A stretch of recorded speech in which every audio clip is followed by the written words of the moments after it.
Hey, what's going on, everybody? How are you doing? Hope you guys are doing super good today. We are kicking things off right into some Kerbal Space Program because we finally have a little bit of a breather in terms of missions and opportunities and events and things happening in, in the real space program world and human space program. Really, after Crew 10 and having a bunch of Starlink missions go, and then having Rocket Lab launch 2 missions back to back, yeah, we are now finally in a little bit of a breather, a little bit of pocket in between all of the missions, especially after Crew 10 and Crew 9 return. So it's good. So now we can get back into some Kerbal Space Program and ideally get some more missions done. But before we can do that, chat, as we all know, what was it, last night? Was it last night? No, it's not last night. Monday.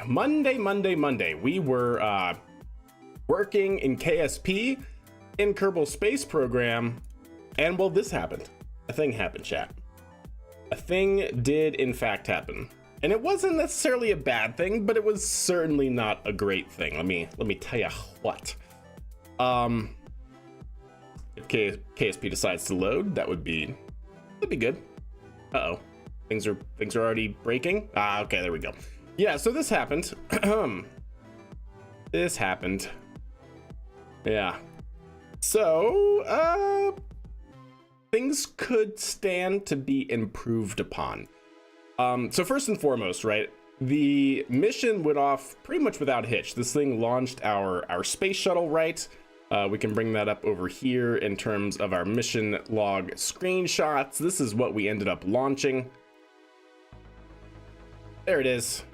That's what we ended up launching. Everything went very good. All the Kerbals went to the space station, all of that jazz. Like I said, everything went without a hitch. However, we did not get our reusable first stage landed successfully, and there were some definitely interesting issues with the guidance, and that's what I kind of want to do today, is see if we can't launch another version of this and actually see if we can get it to land, because it seems to need a little bit of tuning.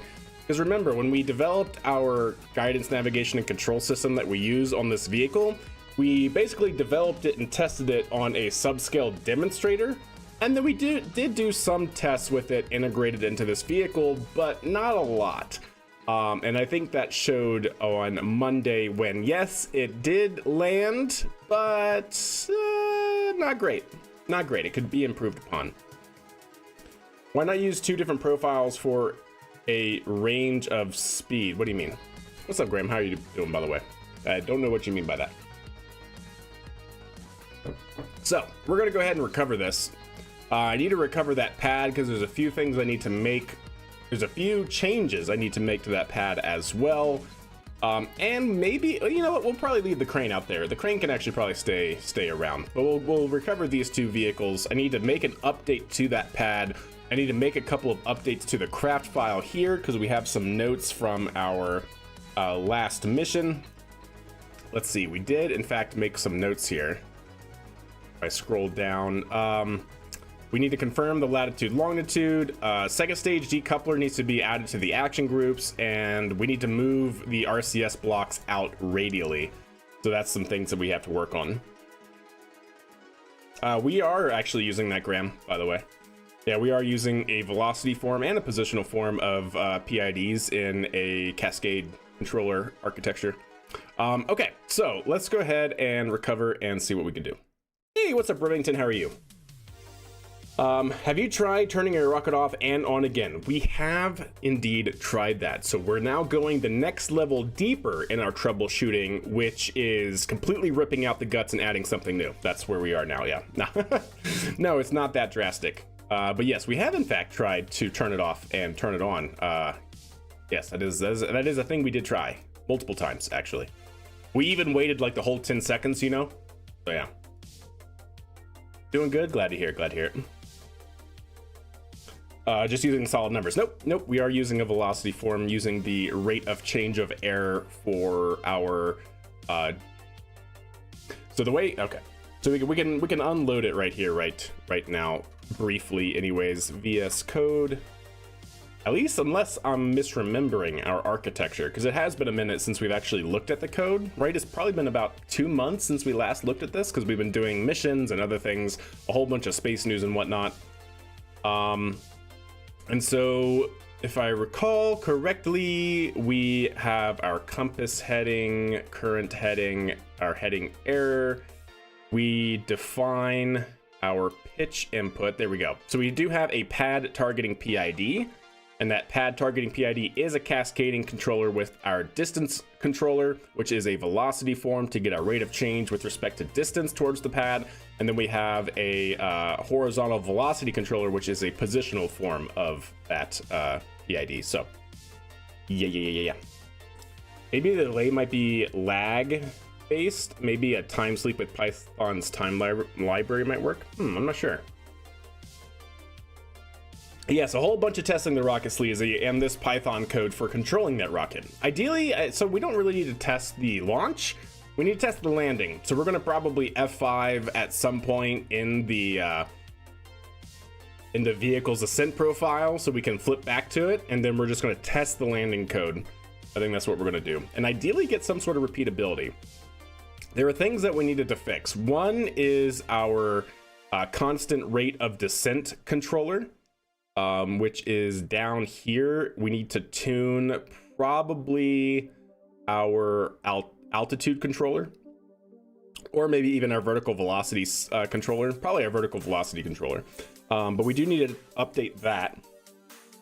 Because if you guys remember, once the rocket actually came in and basically started to hover, it then was fluctuating wildly the throttle response.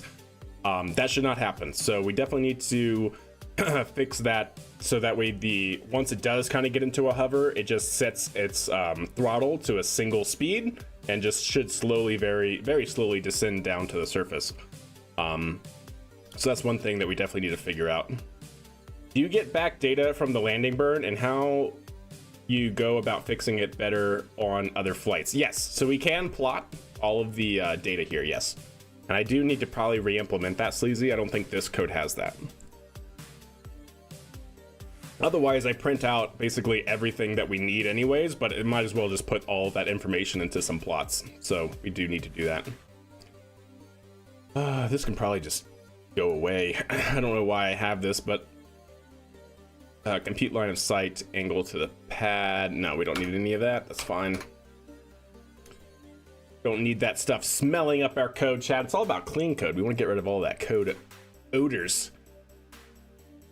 Okay. So yeah, that I think seems good. So we just have a lot of tuning to do, a lot of testing to do, and see what works and what doesn't, quite frankly. What are you? Oh, you're another pad, huh? I think we can probably get rid of you. Yeah.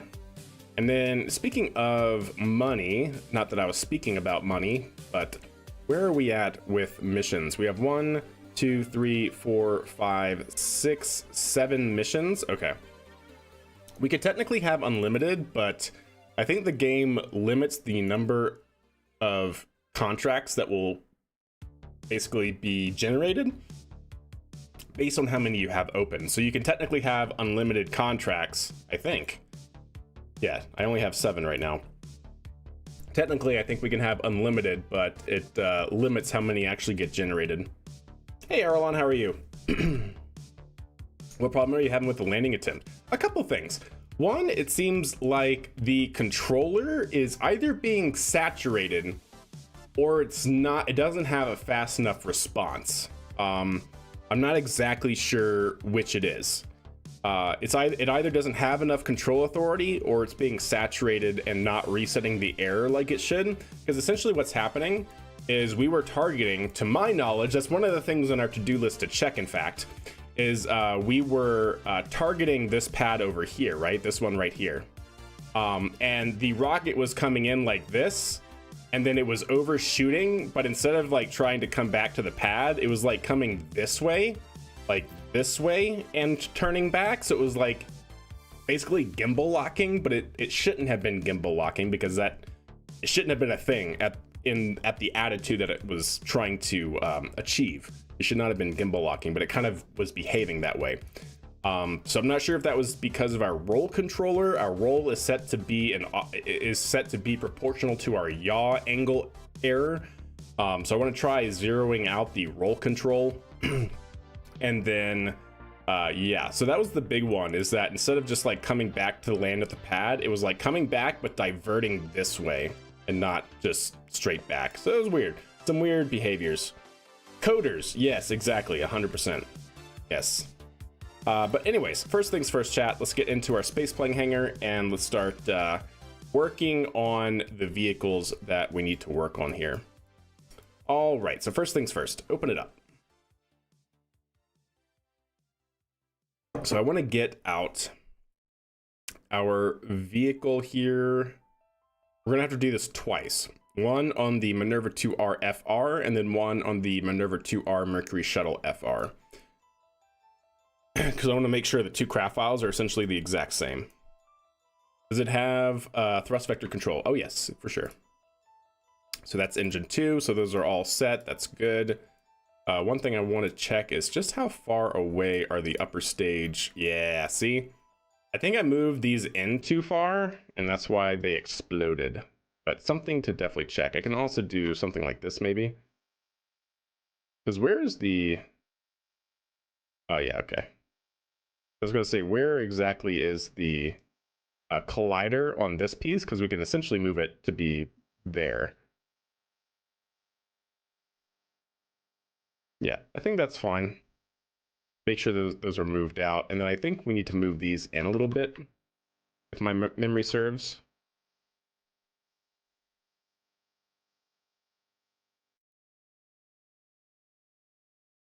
Actually, before I do that, I just want to make sure I didn't just mess anything up. Because did I not have 4 of those, or did I only have 2? We gotta do this systematically, chat. Do you have any major rocket development plan in the future? Yes, but probably not for some time. We actually have 2 rockets that do very good. One that we're testing reusability on, of course, right? And then the other one is a larger version of this that we call the Maxerva, if you've seen that. That I would like to make reusable at some point. It's not currently reusable, so that's probably like the next major development. But I can get 40 metric tons into orbit, so don't really need anything more than that currently.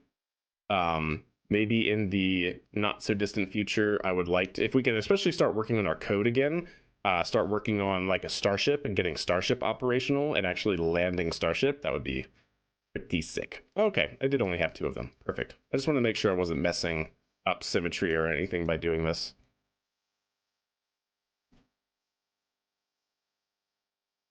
Yeah. I'm basically moving these in to make sure that they're not going to interfere with the fairing, because sometimes the fairings are weird. Just say it. Just say that. Are you planning to catch a booster? Yeah, ideally. Eventually, that's kind of why we're starting with this, right? We're basically starting like what SpaceX has done. Start with a small reusable first stage. We can scale that up to a larger reusable first stage. And then from there, why not? If we can get it accurate enough, right? We're still kind of far away from that because right now our landing ellipse seems to be around maybe 60 meters, and we need that to basically be like 60 centimeters. Our landing ellipse. But like, it's a stepping point. There's definitely more things I want to automate, right? Like, we don't have boost backburn automated yet. I want to automate the boost backburn. I want to create my own flight controller so we can have more control over the actual control allocation instead of using the back end of KRPC's implemented autopilot and whatever it does.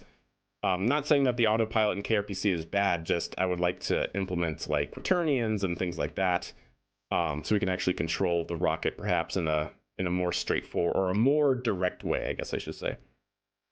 Have you seen anything about Fram 2 yet? No, I have not actually seen anything about Fram 2. So that seems good. That seems good. Cool.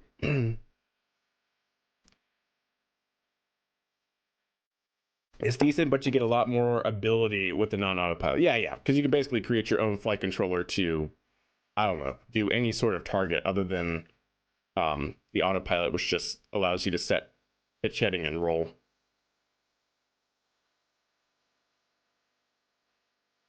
That seems pretty good, though.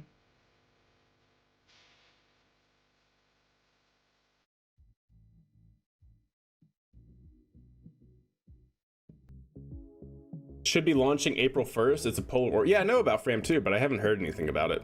That's the only thing. All right, so that should be good. So I want to use this upper stage. Ba-da-ba, da-da-da. Oh, what else was there, chat? Was there anything else on here? Oh, the action group. Yeah.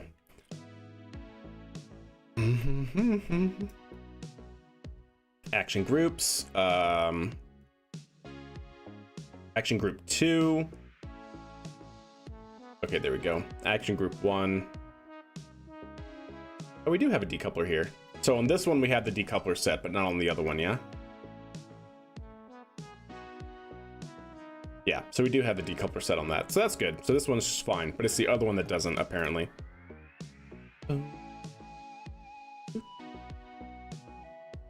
Should be pretty cool. I agree. Is it possible to catch a booster in KSP? Oh yeah, for sure. I mean, you have to build out the tower, right?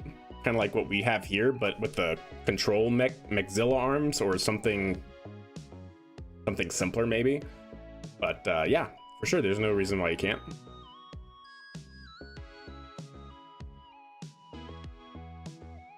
Should I make a separate cargo rocket or use the spaceplane cargo bay? I am very much a proponent of optimizing your assets that you use in your save for specific mission types. So if you know you're always going to, require cargo and stuff, and I don't see a reason why you wouldn't always have a dedicated cargo system.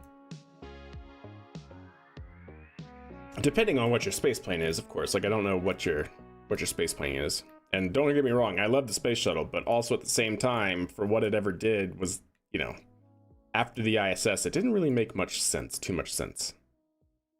Especially with more automation technology, right? So you could have done the shuttle, made it smaller for carrying people, and then use like a dedicated heavy lift system for actual cargo transfer. Just another way of doing things, but it's arguably a more optimal way. So. Why no fairing? Why no fairing what? Around the shuttle? Because in real life, you would never do that. In real life, like if you have a people carrier like this that requires wings, like generating lift, you would never have something like a fairing that could fail or would have to separate in order to, it would be another failure point essentially. Like the only vehicle I know that technically has a fairing around its people carrier is Soyuz. But the way Soyuz is designed is, it's an integrated launch escape system where it can just fall out the back naturally.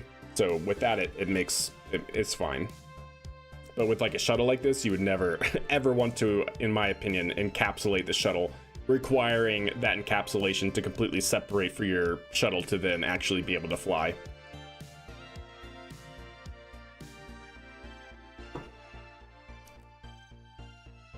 How much thrust is produced on those 3 engines? 110% out of, at sea level, 568. So that's another 56 kilonewtons. So around 620. Around 620 kilonewtons times 3. So like 1,800 and whatever that is. 1,880.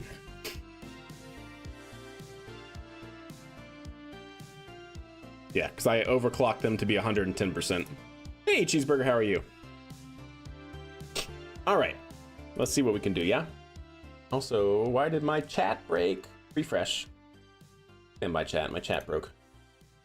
There we go. All right, cool. All right, so that I think should be updated. Save that, and then what I want to do is, I think these need to be updated now. Let me actually check this. So this is our trailer that we used to actually ferry the shuttle and upper stage around. Let me look at this for a second, because I think I need to swap this out again, maybe. It's like the Dino Shuttle. It is a little bit like the dinosaur. Oh, that actually looks fine. Okay, cool.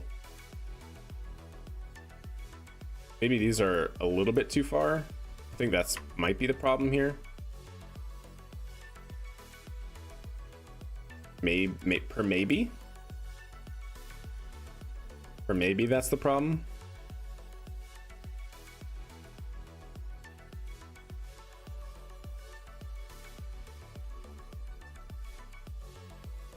Scooch these back and get a little bit. Give those a little bit more room. And then I can do the same thing that I was doing before, which is to then center that. Actually, you know what? No, I don't want to change too many things. So we'll test it again. Oh, the X20 dinosaur. Yeah. Gotcha. Yeah, reload that. So then this shouldn't actually require any changes then. I think it's fine as is. Yeah, I just wanted to check that spacing. So then these can, I guess, come over and then out like the other one. Give it a little bit more room with respect to the engine.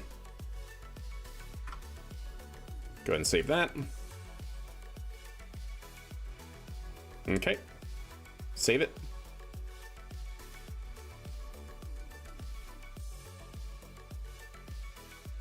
And then the other thing we can do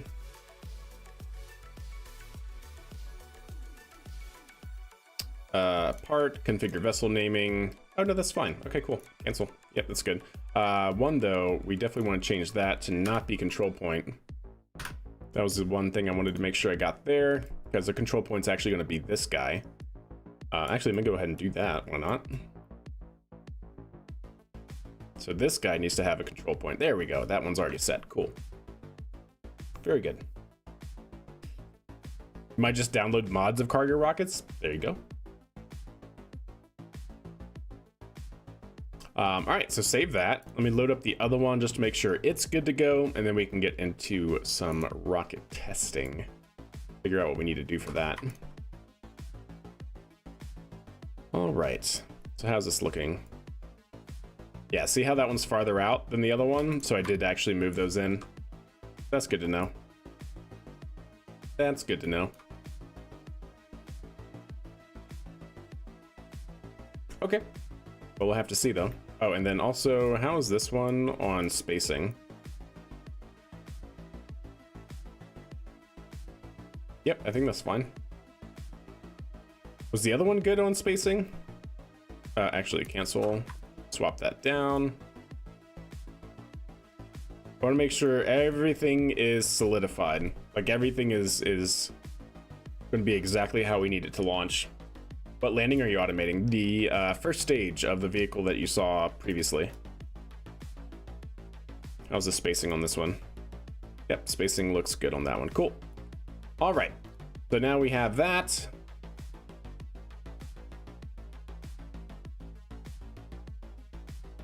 That should be, I'm pretty sure, all the changes, because we did that. Did I do that? I did do that, right? Crap, chat. I don't remember if I did that or not. Let me make sure. Let me triple check here. Too many things to keep track of sometimes. All right, then on 2. Aha! We did not. We did not do it. There we go. I'm glad I checked that. That's going to be a decouple moment right there. No, it's on 1, actually. I'm sorry. I'm silly. But still, it's not there, so that's good. Decouple. Yeah. Save it. What race car would Jeb like? Ooh. I don't know about Jeb, but for me, GT500 all day. All day, every day. Cool. So, let's get out our vehicle here and see what's up. Really? A GT500? Yeah? 100%. Wait. No. Am I not? Gosh dang it. Stand by. thought it was the GT500. I'm totally just not that. The Ford GT, not the GT500. That's what I was thinking of. Yeah, the Ford GT, 100% the Ford GT. Oh, that's such a classic, good-looking car, chat. Look at that. I mean, you just can't not. You just can't not. At least in my opinion. Woo. Yeah, the Ford GT. Why not the McLaren P1? That's fine. It's not like I don't like that, but this, come on. The classic, the car, the GT. Yeah. For me, that's where it's at. His eyes would open out wide, yeah, for sure. Oh, I know the 2025 Corvette. It's nice. I'm glad that Chevy brought back the older style, body style Corvette. Like, this is definitely looking like a pretty slick car, you know? But to me, it's starting to look a little bit too much like a Lamborghini or even a McLaren. But for me, like, if you want to talk about Corvettes, I really like the body style of like the classic Corvettes like this. Or, I mean, you can't go wrong with the car here. Oh, I mean, that Corvette body style, very slick. Very slick. Gotta love the split back window. I mean, damn, chat, right? You can't go wrong with the split back Corvette. Like, that body style, super sleek. Oh, it's so nice. So nice. You like the modern ones though? Yeah, not for me. Not for me, but I'm a classic car guy anyways. Alrighty then. That should be fine. That should be a-okay. So let's get this guy out. What kind of payload does he have in there? Because I did want to test this with a payload. 61. 50. So 11, that's 11 tons? Okay, so we're not testing it with this. Let me tell you what right now. Not for reusability purposes anyways. Let's test it on something good. 5 tons seems fine. Yeah. Also, why are you like this? Interstage node's off. There we go. Save it. Yeah, there you go, Andy. Yep.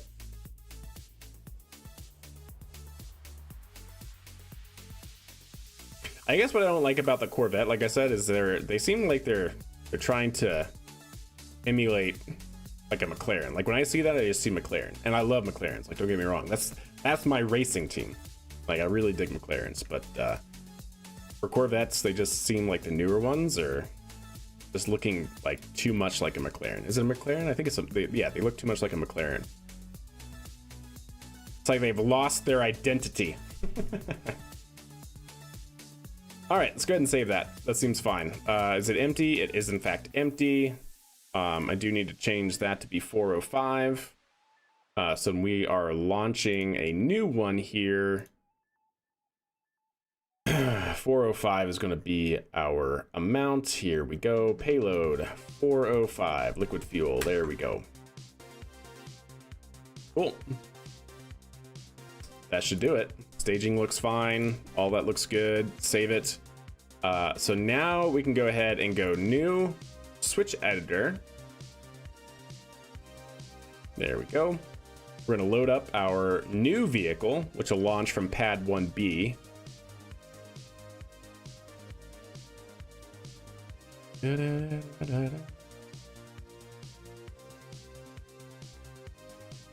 Launch, there we go.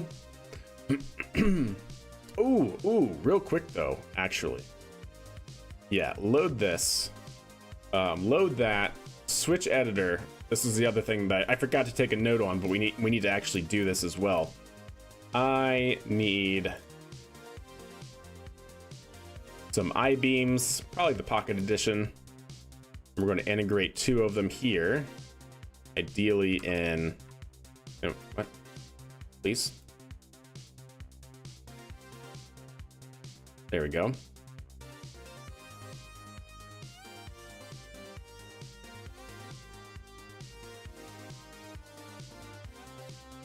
Yeah, there we go. That should be good. So that way the vehicle can still, of course, move, but then it's also going to ideally stay upright as well. Yeah.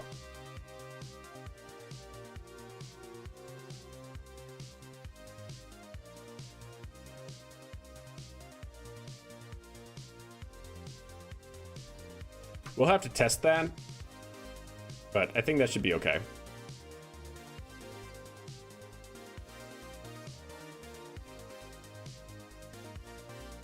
Yeah, that's all maxed out. That should be good. Okay. I'm happy with that. So save it. Now we can switch back and save it. Perfect. Go new and open it up. Oh yeah, for sure, Sleazy. I did watch the development video. You like Expanse, Star Trek, and For All Mankind. That's a pretty solid lineup, if I do say so.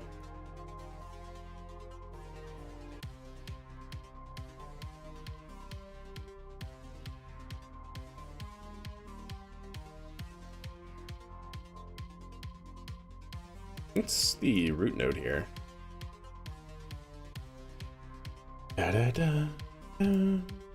Is that the root node?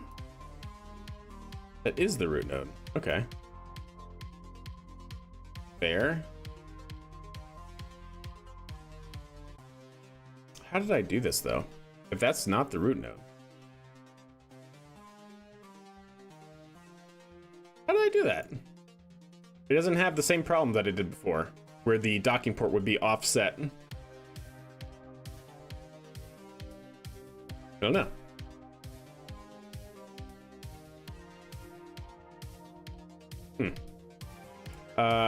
By the way, does this have everything else I need it to? Engine 2, engine 1. Yeah, it should.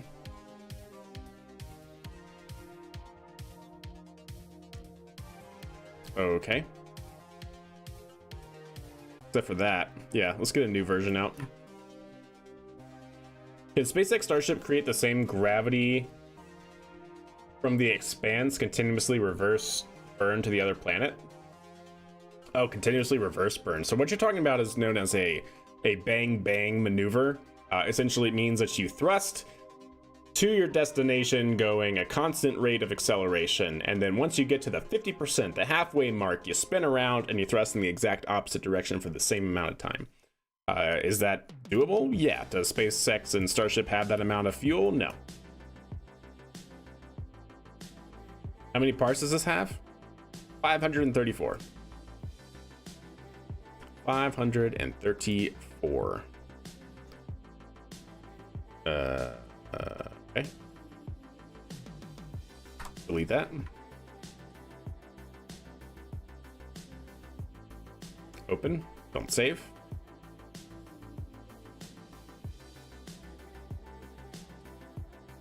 Go to the SPH, get our new craft file out for this vehicle, then we should be good to go.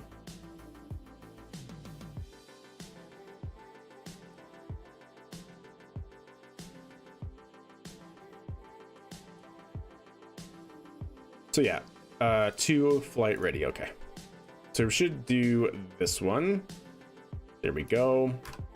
Take you, reroute you. Sure, we'll go ahead and make sure you get a good attachment point here. There we go.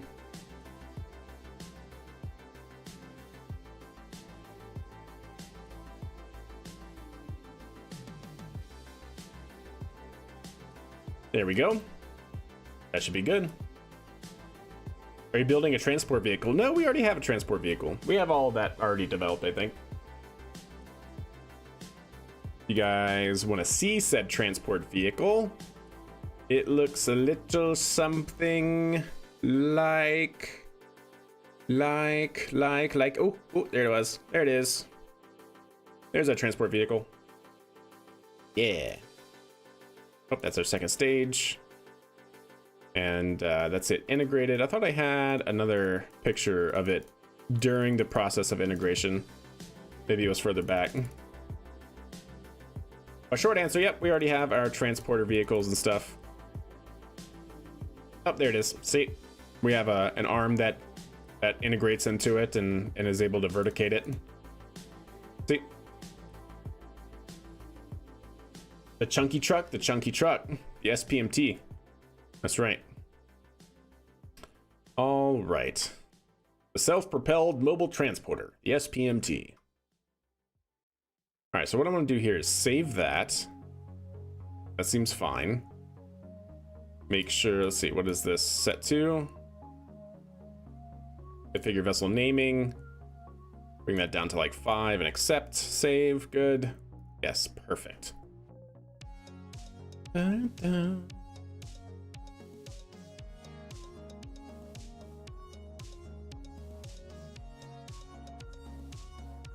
And do I need to tag that? I think I do, right? In my code here.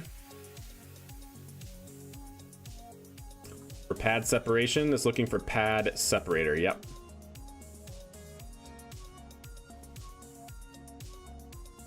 So then we should be able to change name. Oh, no, it already does. Perfect, it already has the tag.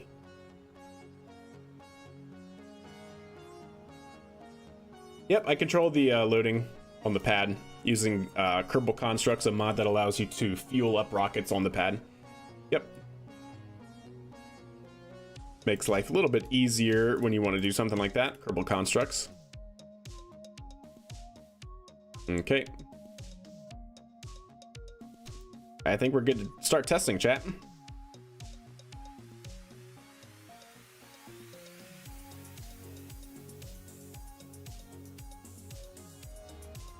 Cool. Go ahead and save it, and let's go ahead and launch it out of launchpad 1-B. We'll have to see which way it's angled right now, but we'll check that out in a second. Can the Starship build an Epstein drive or carry something that heavy? Can it? I mean, I guess if the Epstein drive existed, sure. Like, I don't know how heavy. Do we actually understand in the Expanse just how big those Epstein drives are? Like, I know they're nuclear fusion. How big is a nuclear fusion reaction or reactor? I know some of them, they're starting to make kind of smallish. Like, what's the smallest, like, nuclear fission reactor? Something like that might be a good starting point to figure out. All right. So what we can do here now is from our pad over here, go ahead and make sure everything is filled up.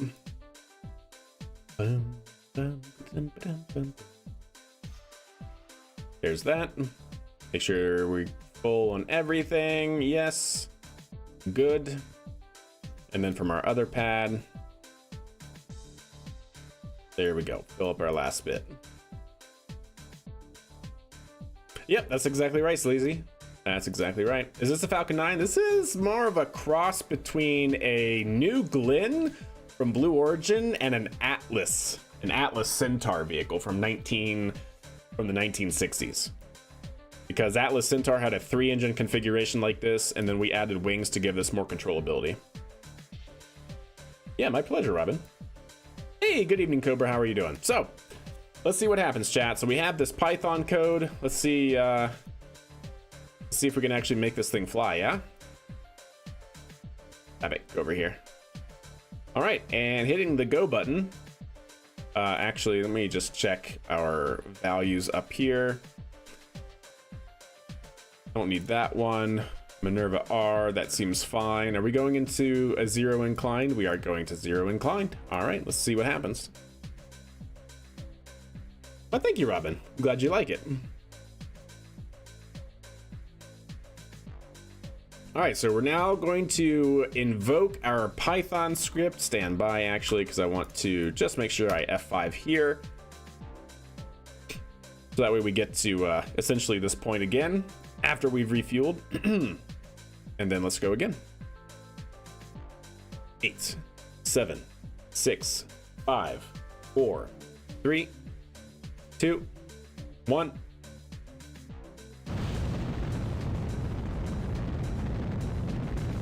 There we go. Looks good. Perfect. Absolutely exactly how that's supposed to happen. Vehicle's able to recover though.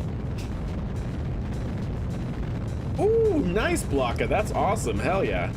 Very nice. All right, we had a minor pad incursion, but vehicle is fine? Question mark? Vehicle's fine.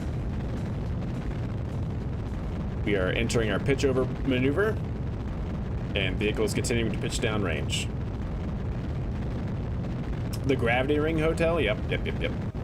All right, we're throttling down for max Q now. What do we have this code doing right now? So it does not go into the... Okay, that's good. We have a 4-second sleep on that, though. That might not be what I want to do, but we'll see. See what happens. We got rid of that in the other one, so we'll see. We'll see how fast it goes. What'd you miss? Nothing. We just launched. Technically speaking, a boop. Yes, of course, Pico Planet. A boop on the pad. Don't worry about it, Chad. It's fine. Some paint scraped off, and an engine bell was crunched a little bit, but it's okay.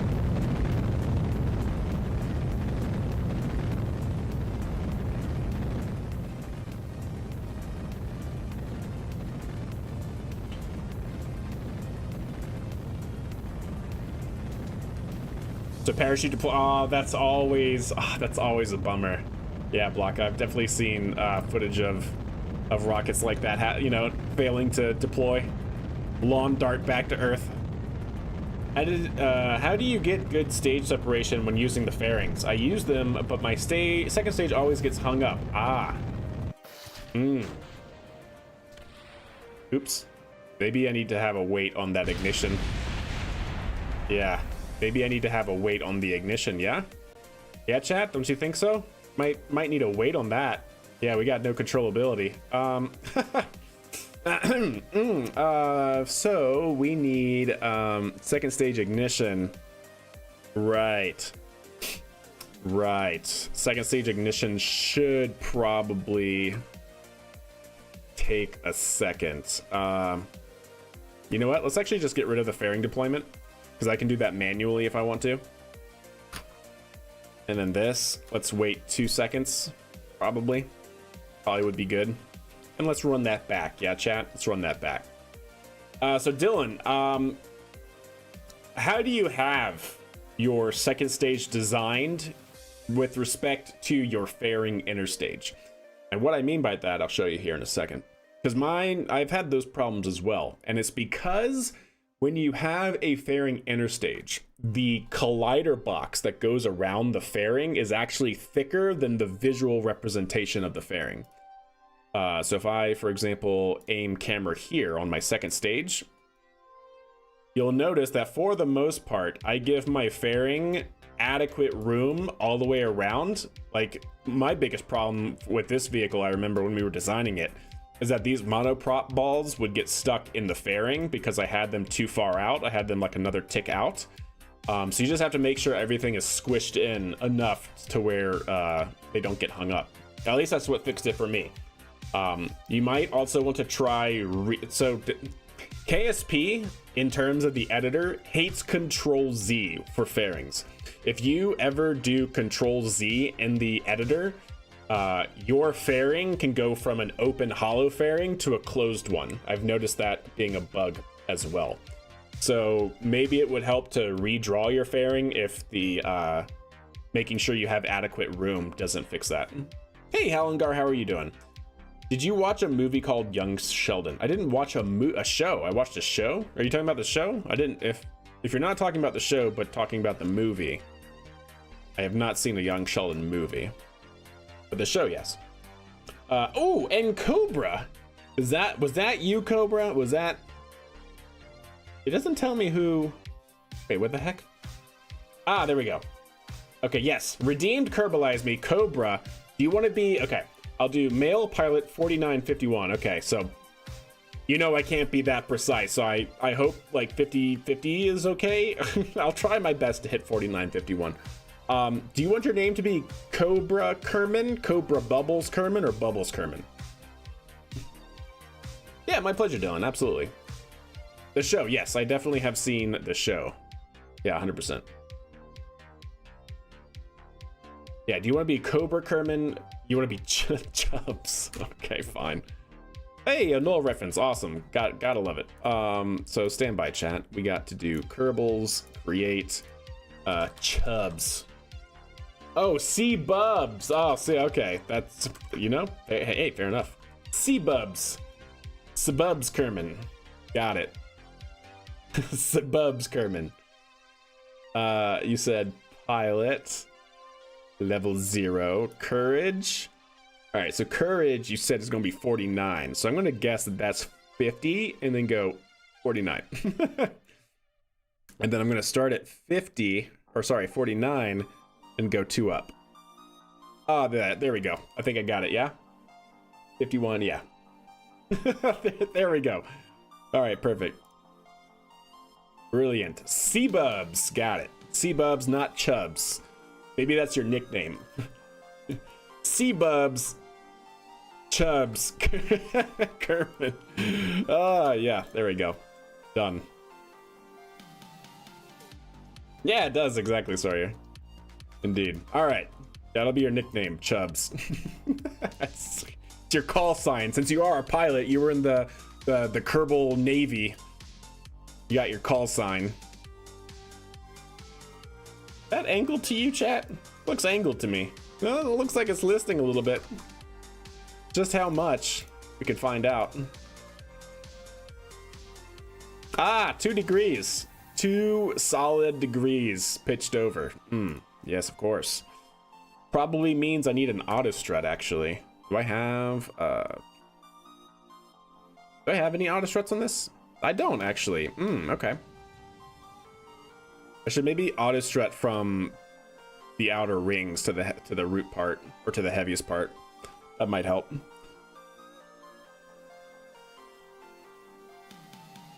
Okay, well, you know, something to do for the future. All right. Slowly learning. I got to orbit with Python. The reusability portion is not easy. Oh yeah, Mike. No, reusability is not easy whatsoever. That's why I have, like, I don't know, 20 or 30 episodes of our KSP playthrough dedicated to just doing one thing, which is implementing landing. Like, yeah, it took a lot of like the math and reasoning or logic is sound, but implementing that using KRPC and Python is definitely a little bit of a lift when you have to work around different game mechanics. Oh, you haven't seen the auto-strut visualizer? Yeah, it's definitely helpful. You want to see an animated KSP series? That would be pretty cool. Yeah. Makes you appreciate catching super heavy even more. Oh my god, it's definitely quite the feat, yeah. All right, let's try it again, yeah, shall we? So what we want to do here, chat, bring this back up. So I took that off. We now have a 2-second delay on engine ignition. And I think everything else should be basically fine. Also, I think we can go a little bit faster, maybe. Change that to be 18. No need for our max Q to be that low, really, for this vehicle. For the shuttle, yes, to keep the aerodynamics forces low off of the shuttle being at the top of the vehicle, but for this particular system, no. What type of gravity was in stowaway? Stowaway? I'm not familiar with stowaway. Another nominal. Oh, we just barely missed it. Stowaway. What is stowaway? Remind me of stowaway. You're currently tackling boost back. See, I skipped boost back because I know I can handle boost back manually.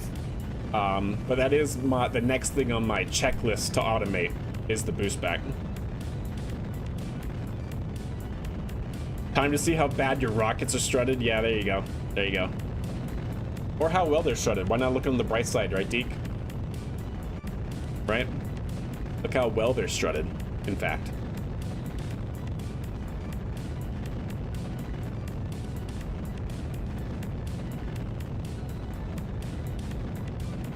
Netflix Mars movie with real-life gravity. Interesting. I have not seen it, so I couldn't answer that question then. I have not seen Stowaway in that case. Has Anna Kendrick? Oh, Stowaway? Scott Manley consulted on it? That's neat. I didn't know that. I have been living under a rock, I guess. Yeah, not familiar. Doesn't ring a bell.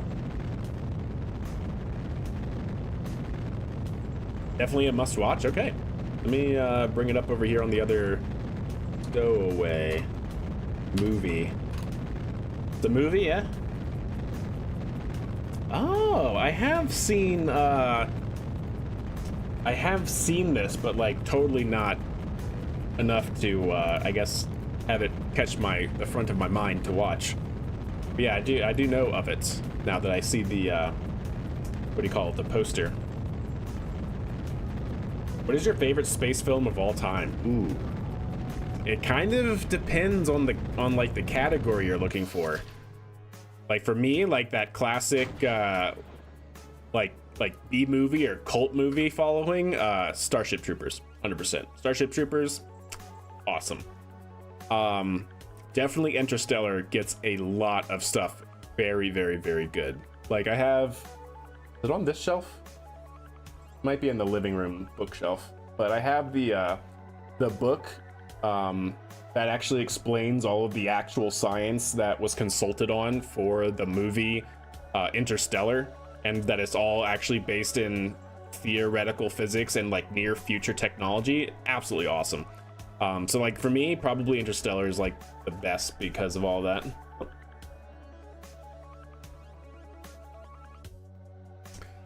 So yeah, so Starship Troopers for like that cult movie of a space movie, Interstellar for just the things that get right. Then you obviously cannot go wrong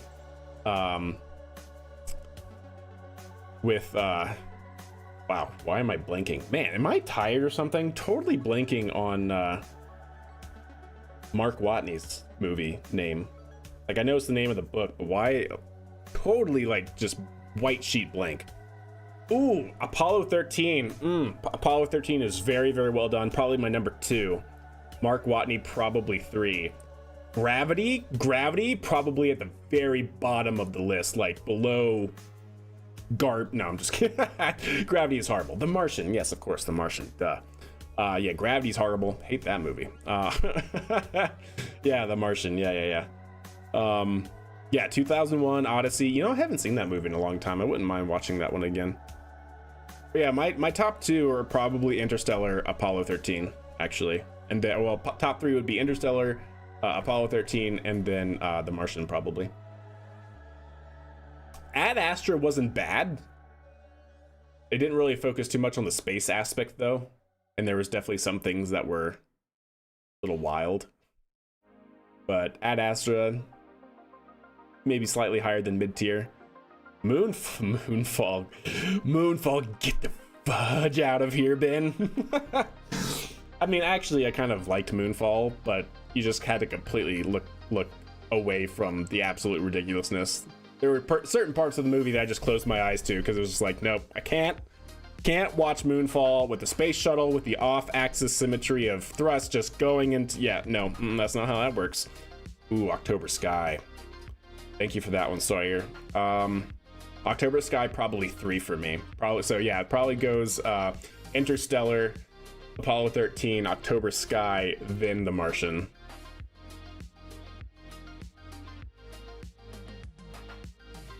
We're talking about sci-fi, not documentaries. Moonfall's a documentary now. I like it. Yeah, 100%. I can't wait for Project Hail Mary, yeah.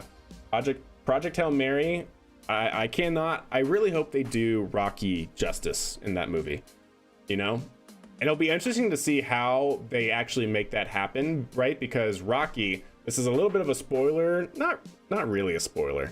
Is it a spoiler to talk about? Yeah, you know what? We're not going to talk about it because, you know, it's still a book. The movie hasn't come out, so we're not going to talk about it. I just hope they do Rocky justice.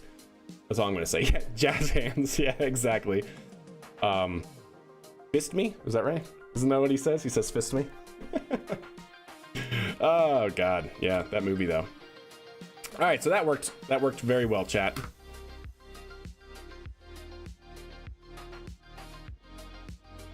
Yeah, that was a really good read. Shout out Virginia Tech. Yeah, there you go. What's up, Dr. Longballs? How are you? Yeah, Project Hail Mary will probably not be number one for me, depending on how it's done, but I could see it taking number two for me. I think Interstellar is just so out of there. Mainly it's because I really like the science that's behind it. You guys know Kip Thorne. I'm trying to see if I actually have it here, because I have the book, I just don't know where it is. But Kip Thorne was the actual scientist, like theoretical physicist and all that, who consulted on the movie. And like I said, it's actually all rooted in correct physics, like Gargantua and how all of that can work, the concept of the teleportation through the wormhole and how wormholes have, you know, how it could sustain itself, like all of that jazz is like actually rooted in theoretical physics. And there's an entire book explaining that for Interstellar, and I think that's just super, super cool. I just finished reading Artemis by him, was all right, not Martian or Project Hail Mary level. You know, I agree. I actually really liked Artemis though, but yeah, I agree. Definitely, you know, not as good. Armageddon's probably a top 10 for me. Maybe even like sitting at 5 right now.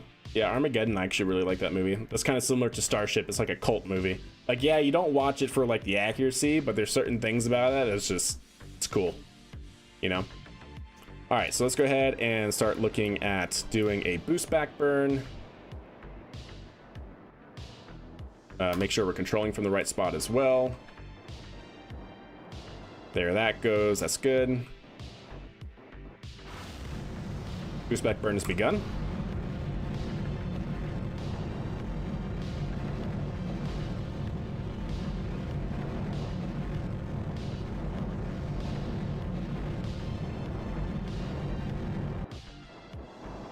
How much fuel do I have left?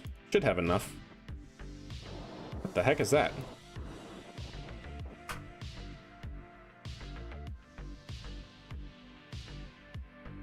That's just a visual glitch, right, chat?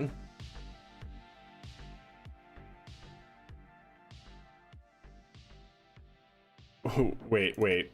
Okay, no, it's just a visual glitch. But why is that even a thing that can happen right now? Wait. Has this always been in the game? Has this always been in the game? So I take it you're a fan of Helldivers. Oh gosh, what is the name of that series? I just finished the whole series last year. I read all 3 of them. Well, I guess there's a 4th now. A prequel, or is it a sequel? I guess it's a sequel now.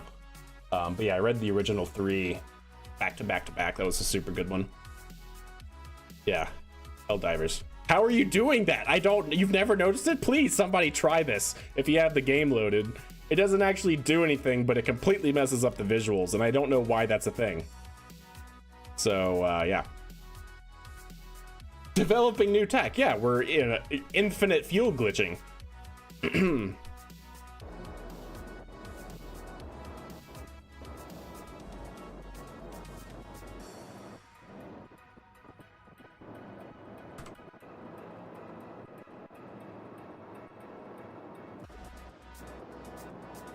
Cool.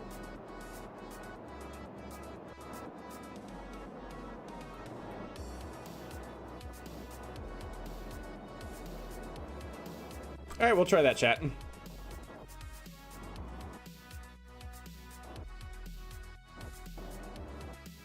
And we'll F5 right here.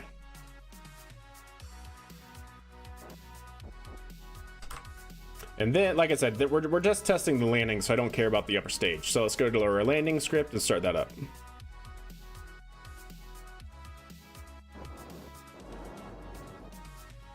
And there we go. Oh yes, no man, that's something I want to do as well. So kind of how I have it running right now in terms of my head for organizing our process here is essentially work with this so we can get money to upgrade our facilities and whatnot, working on contracts at the moment because we spent a lot of time last year developing the code the way it is now. But after doing a few contracts, getting back to it, and then I want to automate boostback. I then want to develop our own flight controller so we can have more precise control over our actual targeted landing, and then integrate, if we can get that working, right? Because it's basically RTLS back to a fixed landing zone. Why not then extrapolate that out to a barge landing? So then, yeah, start working on barge landing. And then if that works, upgrade our Max Serva, which is a larger launch vehicle, get that to be reusable using all the same code developments and stuff, and then start working on something like Starship and landing that in like a catch tower. Like that's kind of like the ultimate like progression, if you've heard of, or if you follow me. You can do it too. I've never noticed this. Me neither. Like it doesn't do anything. It's just a visual thing, but you know. Does it reset if I use any fuel? Oh, no, it does not reset if I use fuel. Okay, that's, oh, that's bad. It's actually kind of bad. Oh, man.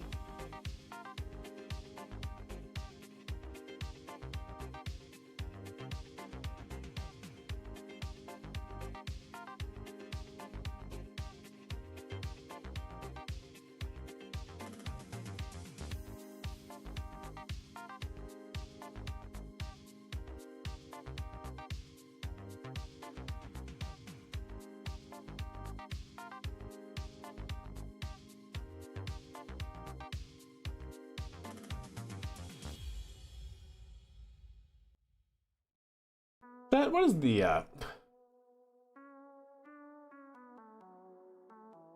what is the name of, oh, the rain? No, that's not it.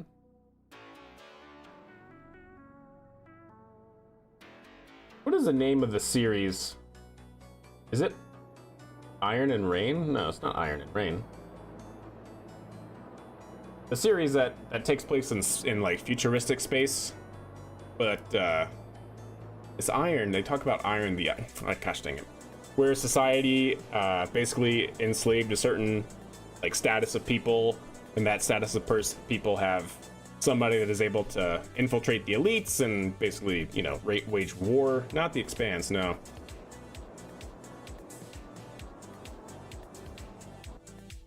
All right, that's doing actually okay, chat, so far.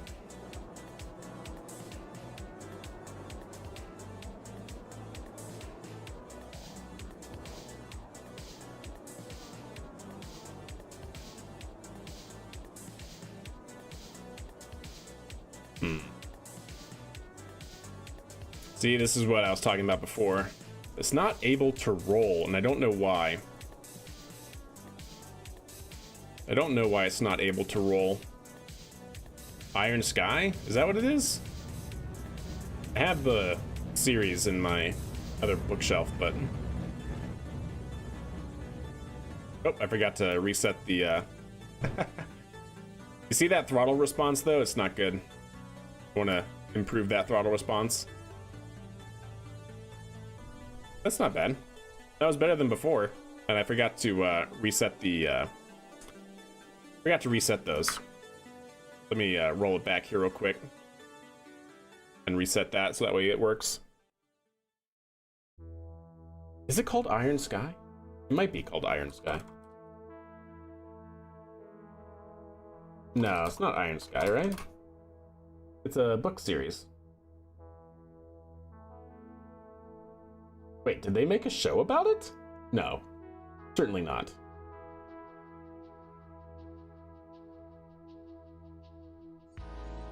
No, no, it's not that one.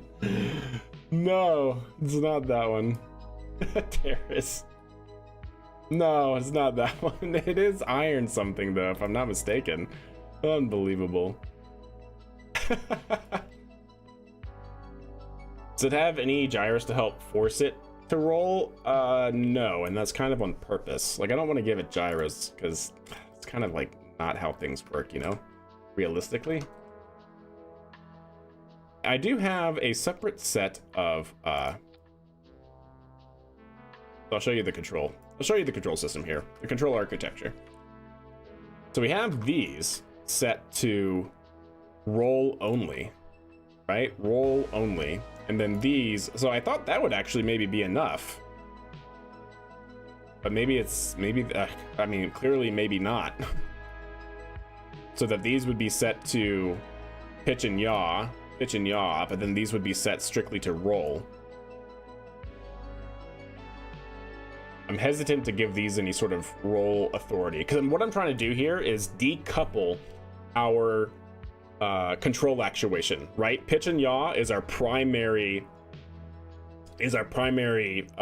maneuver change that's required, and then roll, being another axis, should have a separate decoupled actuating system. In reality, that should simplify things, right? Because we then don't have multiple axes trying to be controlled by a single actuation point. But that does not actually seem to be working based on that, because these were firing at like full thrust or whatever, but not actually doing anything, which is interesting.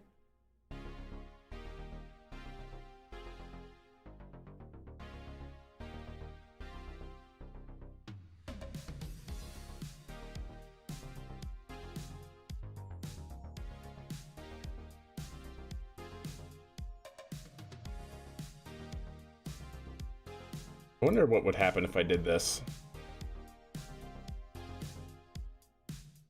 If I made these on roll control as well.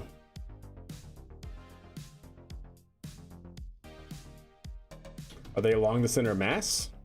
What do you mean? No? I mean, they're not at the center of mass. They should have enough. I'll tell you this, like when I input a roll, they actually work. But for whatever reason, I guess when they're working with the other systems that are trying to implement pitch and yaw, they're not able to overcome that. You know what? Maybe we'll try implementing roll on this as well.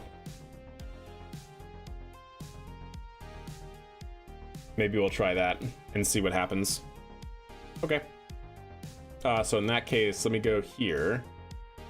No, I'm sorry. What do I do? What do I implement for that here? In the code?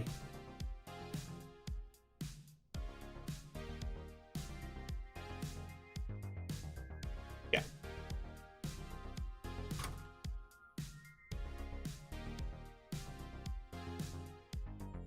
Yeah, we'll just let the control surfaces also control roll and just see what happens here. That'll either be a horrible idea and we'll just reset, or it might actually work. Who knows? But yeah, that should be a-okay.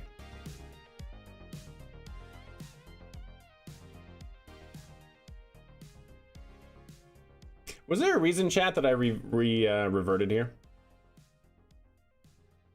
What are the elevons mounted on? What do you mean? They're just attached to the body here. Oh, you're talking about these are just flashlights. they're lights. They're the Illuminator Mark 1s, but they're turned backwards just to make it look like an actual attachment point. It's just visual. All right, let's do that.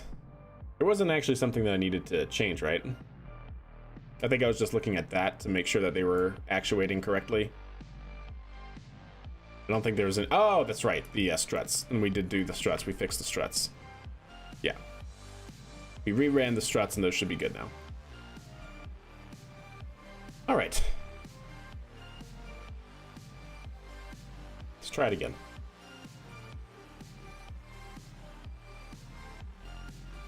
Let us try it again, shall we?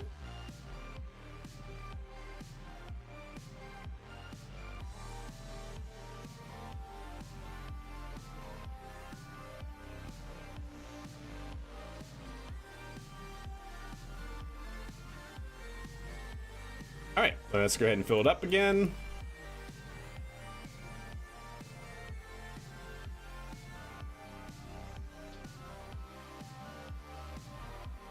And there we go. Cool. And then let's hit the go button.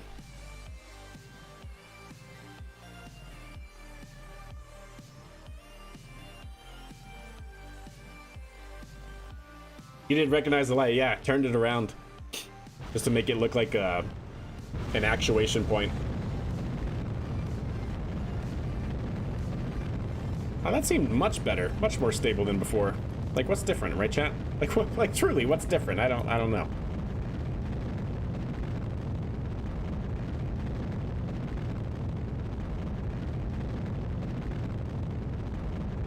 I do need to make sure well, I guess this is fine. Maybe it would go a long way. I have it in my checklist to make sure that we increase our gimbal authority on space shuttle missions, to make sure that the first stage has enough gimbal control to account for the lift generated by the shuttle on top. But we could also just implement that in the SPH as well. All right, throttling down a bit. There we go, we have max Q. It should be tracking around 18,000 pascals, no, 16,000 pascals. No, 18,000 pascals, yeah. So throttling back slowly in anticipation of our dynamic pressure, trying to track around 18,000 pascals. There it is. Now we're throttling up to try and match that. And we have max Q. Perfect. Vehicle's now supersonic.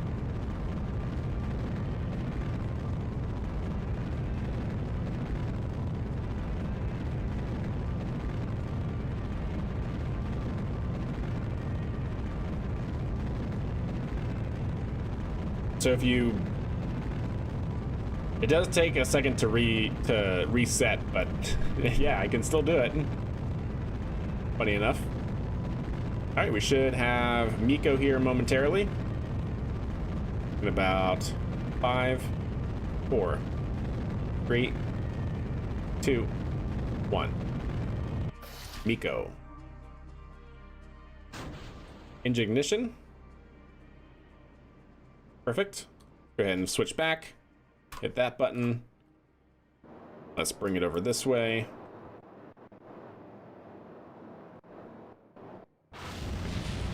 Ah, right. Don't worry, that part is fine. That was the attachment fitting. Totally nominal.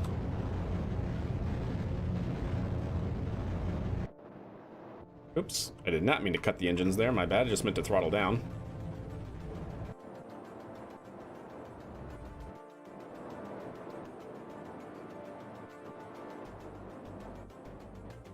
There we go, that seems good. And then we should be able to switch back.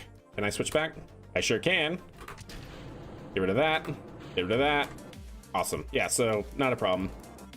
We can definitely get the upper stage into orbit, essentially, flying it. There goes the docking port that we don't need anymore. All right, we're looking good, actually.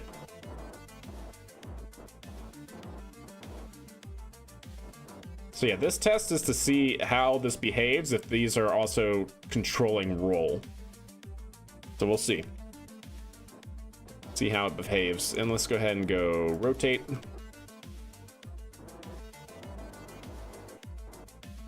See, like I can definitely roll the vehicle with these couple of thrusters, but all right. Well, let's see, where are we at? We're just now passing Apo. Go ahead and F5 here.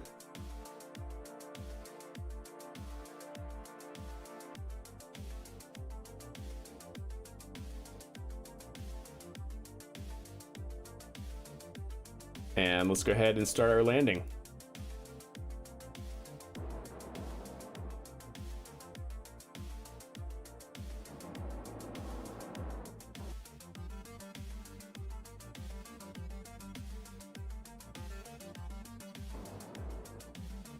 Oh yeah, they're definitely on roll control now. That's may or may not be a good thing. We'll see. We'll see.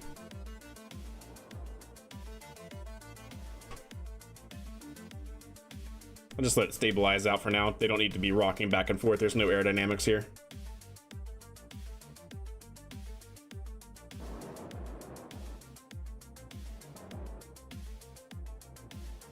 Like I said, we'll see just how good roll control is here. It is, because I need the high deflection, right, for pitch and yaw, but I don't necessarily need the high deflection for roll. So that's why originally I was, if I remember correctly, originally making sure that roll control did not use these fins, but we'll see how it goes.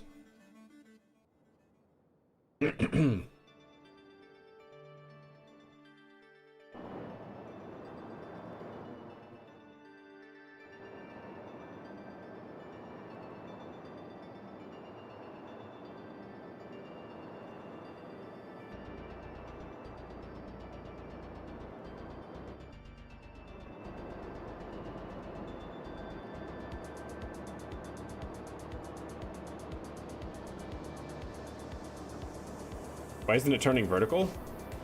That's another thing to look through. Yeah, see, it's going vertical as it tries to track the pad.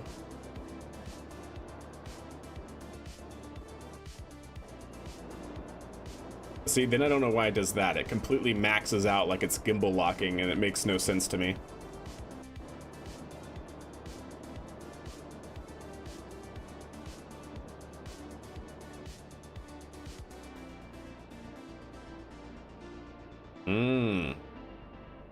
Okay.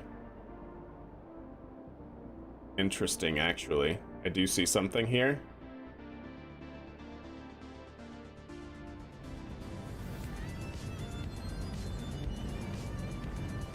Yeah, roll control, probably not necessary there.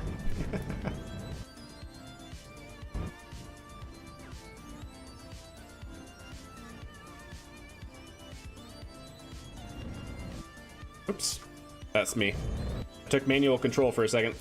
Yeah, so it's okay, it's fine, chat. We're just gonna revert. I wanted to see this.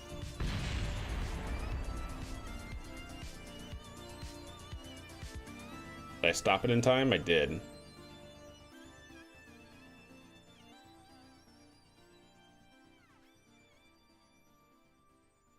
Why is it maxing at -60 out? What do I have it set to? Is this going to 69? But it's only allowed to do 60 degrees pitch. And it's maxing out at that while this is happening. Do I have it set to +60, -60 somewhere? Where's our min-max set? -20 and 10. That's the altitude though, it's fine. -60. +60. Actually, no, that's fine then.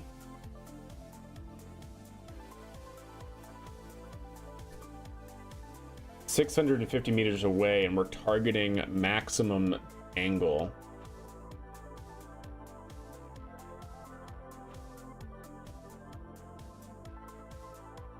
And we're in mode 1, which is our pad tracking mode. Yeah, I think it's just we need to do better here, actually. Our horizontal velocity controller is probably either that or our distance controller. Probably a horizontal velocity controller, believe it or not. It's just maxing out.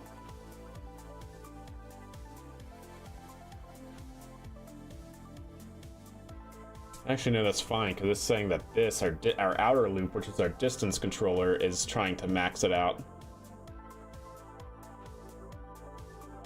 So at 600 meters, it's trying to enforce a maximum deflection.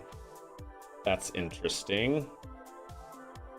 All right, a couple things here. Let's turn that off. And I also want to turn off roll control, so that way we don't have that trying to fight the rest of the control system. So yeah, we'll just turn off roll control for a second. Or actually, you know what? Just roll input 0, maybe? That way it's always trying to go wings level. It's not trying to like bank into a turn or something like that. We'll try that. We'll just see what happens. So I'm trying to actually see if this is incorrect. Because at 600 meters, depending on where we are, it actually might need to try and target a high angle. See, now it's at 58. No, that's at 58. So yeah, the controller, the secondary, the inner loop is definitely tracking. Yeah, it's definitely tracking. Is it tracking fast enough? Maybe that's the key. I wonder what happens if we did something like this. So you see there's a discrepancy here. There's a lag. It's the distance, the outer loop is targeting 55 degrees pitch, but it's only at 38.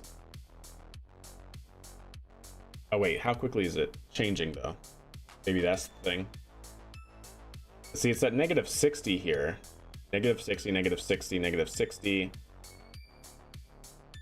And then for whatever reason it goes to +8. There's definitely something finicky going on with the control system.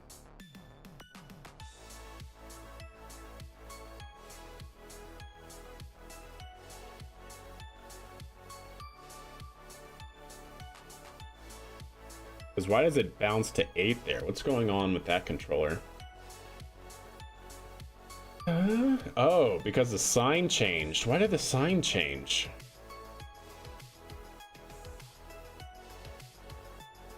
That's our distance to the pad. That's our velocity to the pad. And it's saying we're moving away from the pad. Yeah, the sign changed there. Why did the sign change? That's why that happened. But look at that, it's still maxing out even though it shouldn't be. Started maxing out. Yeah, the sign's changing here, which is interesting. I wonder if I need to set a rate limit to this value. I don't want to do that. This is going to increase our lag.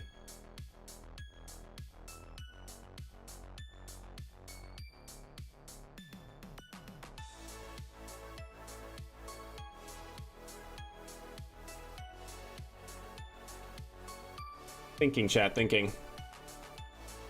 I only took manual control at the very, very end, 30. This is during its coast phase when it's flying back to the pad. So no, I didn't take manual control here. All right, let's change a few things at a time. So let's turn the roll controller off just to see if that helps maybe not fight the other control systems. So yeah, we'll take that off. That's fine.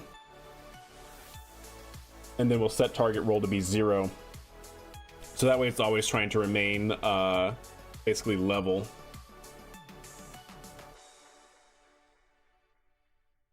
It's always trying to basically remain wings level and not try to roll into a yaw, into a turn or anything like that. Yeah, the only thing that I don't understand is why it's maxing out here. And so maybe that integral action is a little bit too high. Let's try this. I just want to see what happens if we do this. We have an integral action still, but much smaller, and we have a higher proportional. So that should potentially allow the controller to compensate and react a little bit faster without having a wind up in the air. Let's see. Let's see what happens here. Yeah? All right. Bring it back.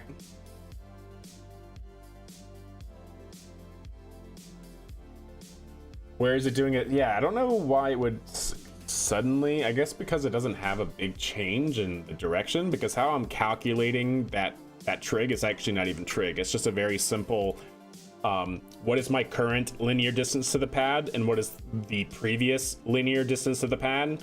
And if the previous is smaller than the current, right, then we're moving away, right? And vice versa for the opposite, right? I can definitely see if we're sampling really, really fast and we basically don't have any meaningful linear distance change in between those two time steps, then yeah, we won't, it can have an error in its sign.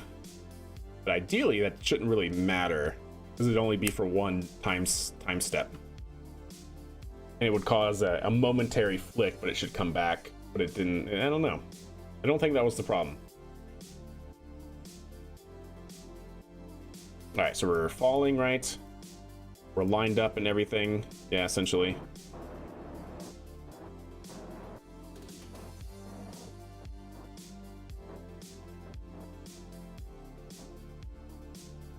All right, let's try this. So this is turning off roll control and having a slightly different horizontal velocity controller.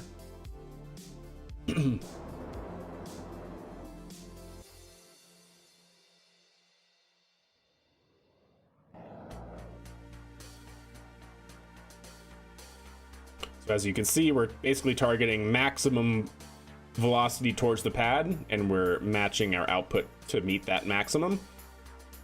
This seems fine. We're currently 8 kilometers away from our landing zone. If you guys want to see the whole thing, right? There we go. So this is our current distance to the pad, linear distance in the XY plane. So we're 6.9 kilometers away. We're moving towards the pad at 105 meters per second, and we are pitching up because it's relative to vertical. We're basically pitching up 60 degrees to try and track the pad and gain more horizontal velocity. So yeah. And then 28, what is 28? Outputs, that's, oh, our time to burn. That's when we start our burn for landing. So it's looking good, we're tracking. Roll is looking pretty stable, wings level. These should be on pitch and yaw, that's correct. So everything's looking good now, we'll see. Still maxing out, but that's fine. We are 2 kilometers downrange from the landing zone.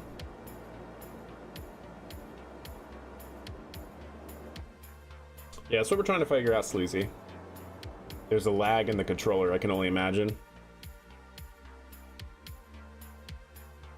Oh, there we go. That seems better. Trying to slow down.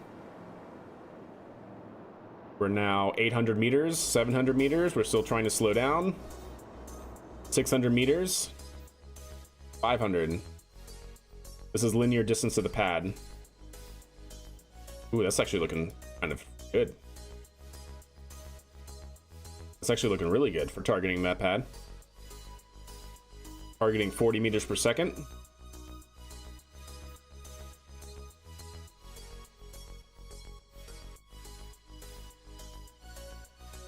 Stand by for engine burn now.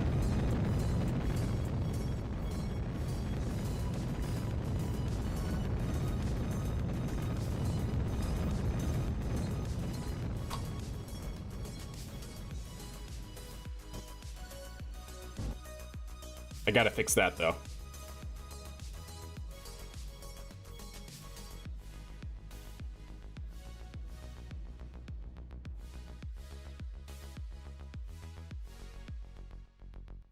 That was better. Now, was it the roll control that was off, or was it the horizontal velocity controller? That seems much smoother. Did I take manual at the end? No, all I do during the whole landing is I just tell it when to deploy the landing gear. That's all I do. Everything else is fully autonomous all the way down. So yeah, all I do is hit 0, the action group, to deploy the landing gear. Still a bit off? Yeah, I mean, I don't know how much better we're going to get using just PIDs and no other advanced controller, no other advanced control system. Yeah, no, I'm actually glad that, like, that's very doable. We're 116 meters off of our 0 point, so yeah, it could definitely be better. Let's roll it back and just try the roll control again and see what that does. So instead of doing that, let's do roll input, which is going to be based on our heading. So basically, if we have a off error in our heading, it's going to try to roll into it to turn the rocket.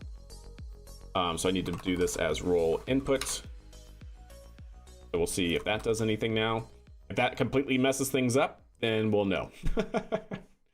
Then we will certainly know. The other thing is, maybe I want to see, well, I don't know if I have enough. Okay, maybe I do. Because we were at 1,000 meters downrange. We were targeting 109 meters per second of horizontal velocity to move towards the pad, which would mean that would put us to being over the pad in about 10 seconds from that point. And we're currently tracking an output of 19.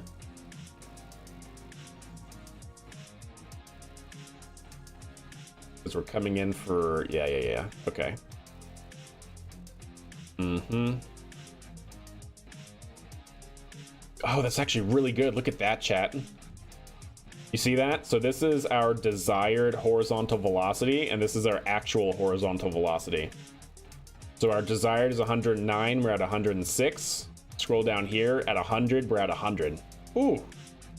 So that horizontal velocity controller is really good. 95, 95, 85, 84, 75, 71. It's overcompensating just a little bit. Actually really not bad. 600 meters. We have a 10 meter per second error, so it could definitely improve. But it's good for that point. So I wonder, I wouldn't mind trying. No, let's do one, like I said, one test at a time, chat, right? Don't want to change too many things.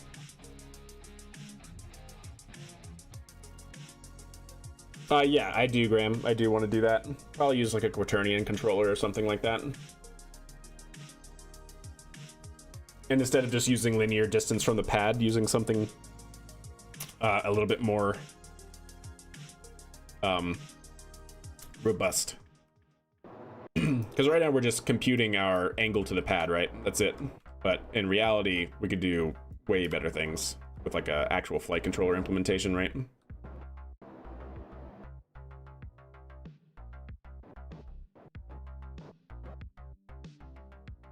All right, let's do that. And then let's hit the go button again. So this is now using roll control with the updated horizontal velocity gains. And then depending on how this works,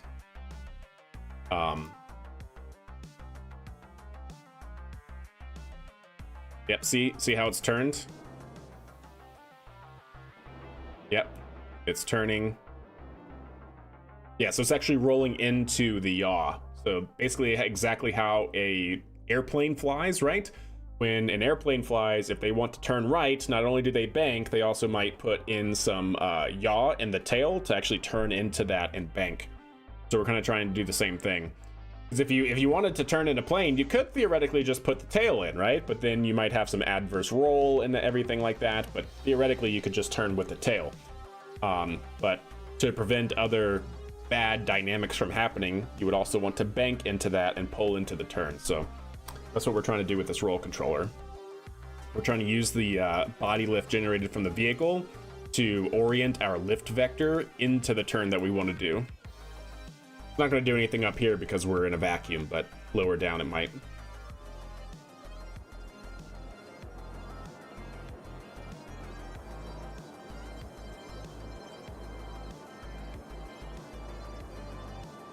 Yeah, absolutely, Cobra.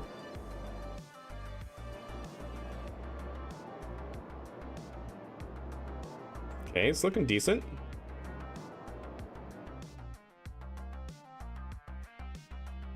Ooh, that's actually looking kind of brilliant. 90 at 90, 80, 76. So we can maybe have a slightly more aggressive controller in our horizontal because it's overcompensating a little bit, but it's not horrible. Right now we're at 50 and it's at 30. Or we're desired 50 and it's at 30, so we probably have a little bit more control authority in that. We're coming straight down on top of it just about.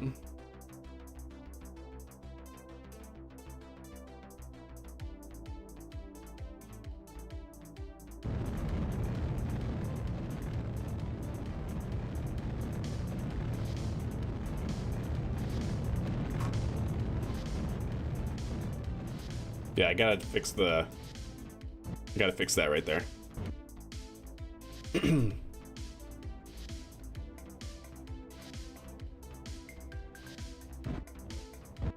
Yeah, see that throttle response? It's no good. That's an easy fix though. All right, that was 88 meters. That was 88 meters difference, or from the center. Okay. Well, let's see what happens if we make it a little bit more aggressive. Let's go to 3 and see if that does anything different. Because basically what this is saying is that we're increasing our proportional gain as part of our proportional integral derivative controller. And proportional should mean, right, that if we are tracking, or if we have a desired horizontal velocity of negative 92, then we should have a very fast response in the vehicle to try and match that. But as you can see here, we are targeting negative 92. We're pretty close, that's good. But as we get closer, the vehicle starts overcompensating, and so now it's at negative 60 when we're at negative 70. So I need a faster response to say, hey, we don't actually want to go that far, right? So that should be proportional. It could be a little bit of an integral problem as well, but we'll see. We'll change one thing at a time. PID tuning is a pain. Yep, it is. 88, yes. When we get to inside 88 meters from the pad, y'all are going to see some serious stuff. Anyways, so yeah, let's bump that up. You know what? I actually maybe wouldn't mind bumping that up to be a little bit higher, just so I can actually maybe see a difference in the outputs to see if it's actually able to respond more, or what we could be doing is actually hurting the response of the vehicle by increasing the proportional controller, and I want to see that too. Because right now we're basically at, you know, we're at like a 10 to 20 velocity difference off. So if we increase this and we see that we're actually like a 30 or 40 velocity error off, then we need to go the other way and probably increase our integral. Okay, well, let's see. Bringing it back. I reviewed the code you have available. Do you think it would be easier to create a system that uses the line of sight method or a method of zeroing out the lat long error to allow for diverts easier? So LOS is very much just a very straightforward, easy way to do it, JP. That's why I went with it first. In the future, I want to implement my own flight controller from the ground up that actually will be based off of the boost back burn. I want to automate the boost back, and then that gives us a very well-defined trajectory to get back to our desired latitude and longitude. And then on top of that, because we already have that capability with the boost back burn being automated, we could then technically with our own flight controller target a three-dimensional space. Because what I actually want to do, and I think this is what SpaceX does to some degree anyways, is let's say you have the pad, right? You have the pad here. What I want to do is target the pad up here. So that way when we get to this point above the pad, we should just basically fall straight down onto it. So instead of like basically what we're doing now is we're being very reactive with our pitch to try and basically hit the pad at our 0 point. We don't want to do that. Ideally, we would want to come in high and then basically hit our desired point, and then that desired point just has us be vertical straight to the pad. That's what I want to do, but that's going to be quite the little project to implement, and I don't want to do that yet. Do you have resource recommendations to help? For KRPC, definitely start with the tutorials. Otherwise, yes. Believe it or not. Here. Oop, I am so sorry, Chad. I hope that wasn't loud. I bumped my mic. So yes, there is a great. You know, let me just get it.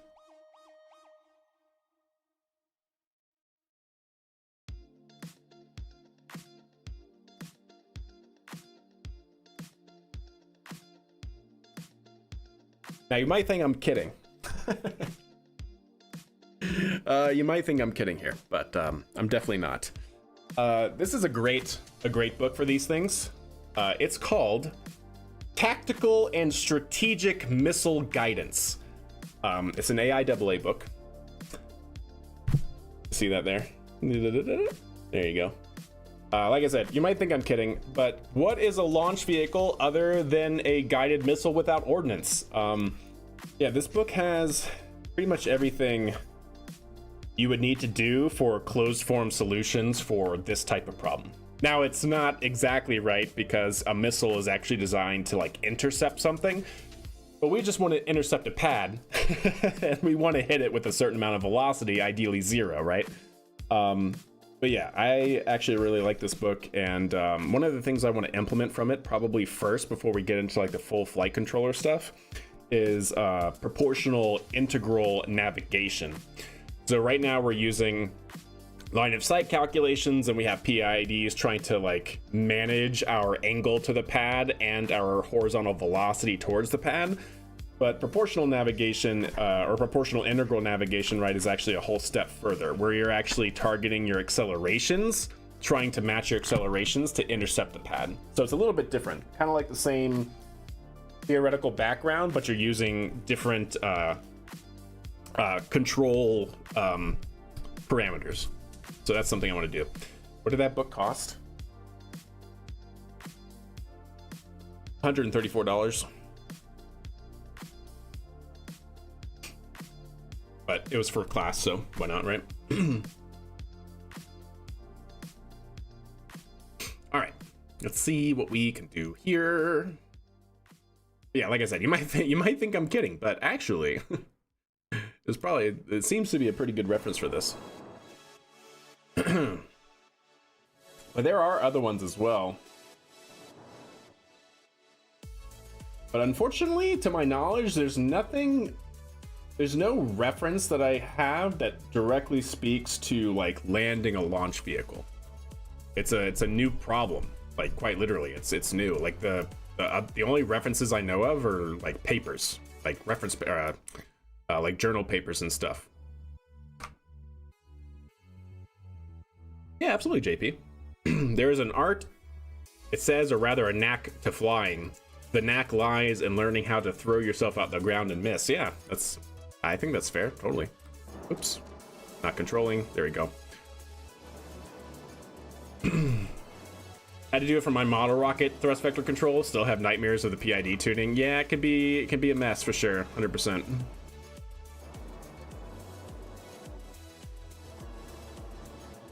But yeah, there's definitely, if you just search like launch vehicle landing in like journal paper, like Google Scholar, go to scholar.google.com and just search launch vehicle landing, right? There are some actually really good papers about this sort of thing, and with varying degrees of complexity, right? Because like what Rocket Labs, what SpaceX probably does, and of course it's proprietary, I don't know, is use some sort of like convex optimization algorithm, where, you know, based on its boost back and its estimated trajectory, it's optimizing its control parameters in order to hit that point continuously. And of course it has sensors that we don't really have in the game. Of course, in the game we have perfect state estimation, right? We have perfect states. We know everything about the vehicle at all times. But yeah, it's definitely a complex method that they use, obviously, in order to get like centimeter accuracy. All right, so this is interesting, yeah, chat? So you see how it's being a bit more aggressive, and I think that's a good thing. Maybe it's not a good thing. See how that might actually be worse now? We're 30 meters per second off. Although it is now trying to come back, actually. It's implementing more. So it actually might be an integral method now that we need to implement. 26 and 30. It's actually fine now, but yeah. Landing burn should come into play here. Yep.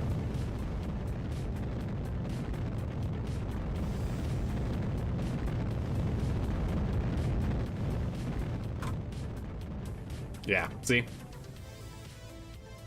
So I think adding that proportional is actually probably detrimental to us. Let's add a little bit of integral action again and see if that helps. Because what integral action is designed to do, you know, let's just bump that up to 1 again and see what happens. What integral action is designed to do in a PID, right, is it integrates your error over time. So it helps basically increase your control authority given the longer you have an error that you're trying to close to 0. So I know I've talked about this many times before, but it's been a minute. Sorry for the flashbang, by the way, chat. That was brutal. Apologies. Right, so when you have a PI and a D PID controller, this is obviously your proportional, your integral, and derivative. How your proportional value changes is it changes mainly the response time, right? It mainly changes your response time. So if you're trying to target, say, a step input that goes something like this, then what increasing P does is help it go faster and try and reach this point. But also increasing P changes your transient, and you can actually have oscillations right before it damps out. And there's some other nuances, like, you know, proportional by itself doesn't mean that you'll actually get to 0 error, because you can have what's known as a steady state error. That's a whole nother thing. We're not going to talk about that. Your integral, right, essentially, depending on your step input, right, if your step input is 1 that it wants to do, depending on what your proportional gain will do, it might actually do something kind of like this, where over time, as your error is continuously high, it will input more control authority to try and drive that error to 0. And then finally, your derivative term is kind of like your damper to your system, right? So let's say these are both designed to excite the system to increase your control authority with respect to your error. Your derivative term is designed to basically do the exact opposite. It's designed there to try and damp out the system, where instead of having a lot of oscillatory motion in your transient response with your proportional and integral, it's designed to really try and damp everything out, so it does something more like that. So that's why you have your PID. They're all together, they're summed up with respect to your error and give you your predetermined control authority. So that's what we gotta do. That's what we're trying to do here. Well, thank you, Warlock. Thank you. But yeah, so that's what we're trying to do. So as we said before, increasing our proportional term seemed to cause more oscillatory motion, where our error was actually being overcompensated for. We were basically going on the far side and overcompensating for our input. So what I'm hoping to do now is either we're going to drop that down again. We're going to increase our integral to try and get a better response over time. So that way, if if we actually look at what we're trying to do here, let me actually try and do that a little bit better. So right now we're trying to basically say follow 60, right? We basically want to follow 60, and if our path with respect to time does something kind of like this, right? With respect to where we want to be at 0, right? We basically want to be at 0 when we're at the pad. Right now, what we're kind of doing with the PI controller, actually mainly increasing our proportional, is we were coming up here and then we dropped really low here before coming up here and then dropping low again. So ideally now with the integral, and we might actually need to increase our derivative term as well, but ideally by increasing our integral, we might have an overshoot, but with that error being really high for long periods of time, it'll actually draw us closer to that 0 mark. So we'll see. We'll try increasing our integral term. If that doesn't really have a big effect, then we'll start increasing our derivative to try and damp out those oscillations. That's this perfectly straight line, you know it. But anyways, yeah, we'll see. We'll see what happens on the next go around.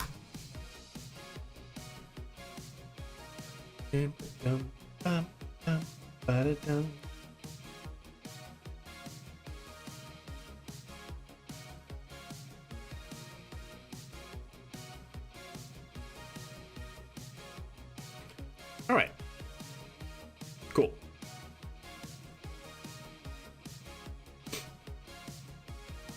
So I drop that down and I increase integral this time, keeping our derivative term the same. So yeah, let's see if that is going to be any better.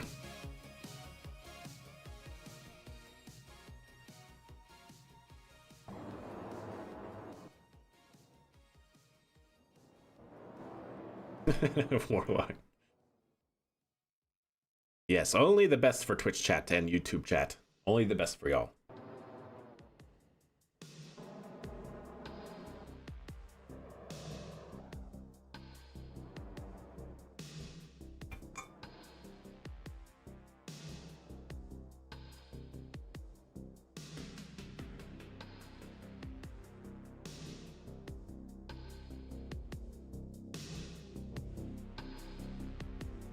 So we sit and we wait.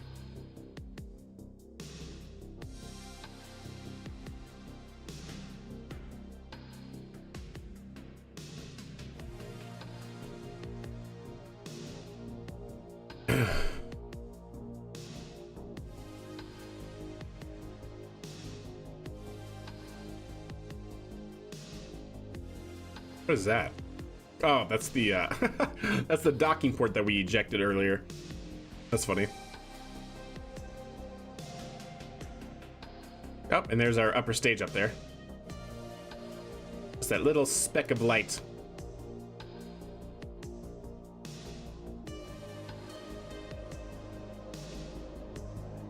Aliens? Yeah, basically. I'm not saying it was aliens, chat. But it was aliens.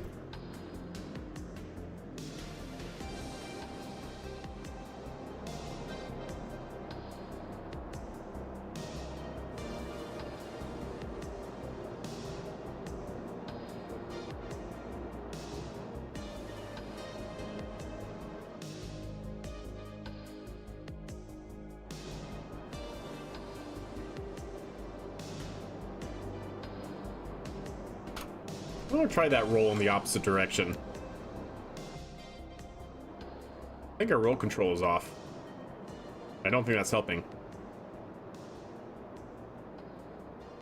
So it definitely seems like adding that integral, you see chat, adding that integral is maxing out our control authority. So yeah, that we can't have that high of an integral term.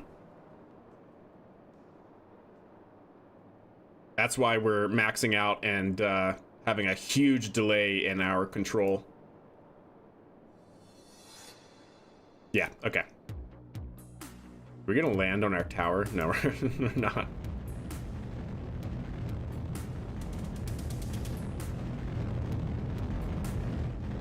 But at least that works, right?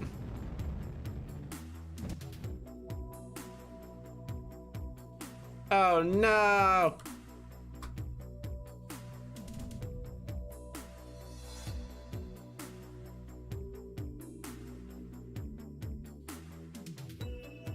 Sure. Sure.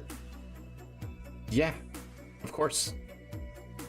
All right then, I guess that tells me, let's drop that down to 0.5. Let's drop this down to 0.1 because this is, like I said, the damping term. So I'm wondering if it is overcompensating and we have too high of a damper. Also, I want to test that roll control being the opposite sign so that we were rolling into the turn, and I think we were rolling away from the turn, question mark? I don't know, we'll see. Was there another thing I wanted to check here? Don't think so. I think we're good. Mostly reusable. Yeah, success, question mark? Yeah. Why not just use a shuttle to land? Well, I mean, yeah, we could, but this isn't really designed for that. Typhoon. Why not use a shuttle to land? Because I don't know, shuttles are a really inefficient way to get to space with cargo because you're carrying your wings and everything like that. That's why, like, propulsive landing, partially reusable first stages are arguably better for that particular use case. Don't get me wrong, I love the space shuttle. Love the space shuttle, the real life space shuttle. It's awesome, but it's definitely not optimal. Definitely not optimal, right?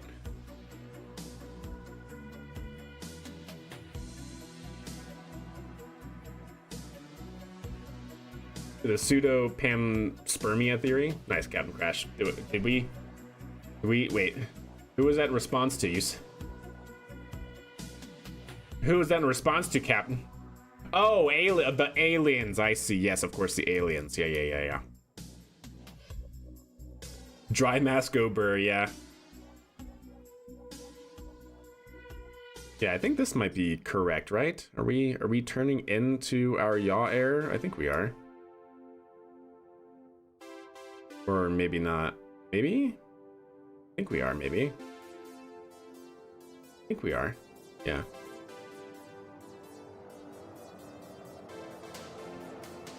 Well, we'll see what happens.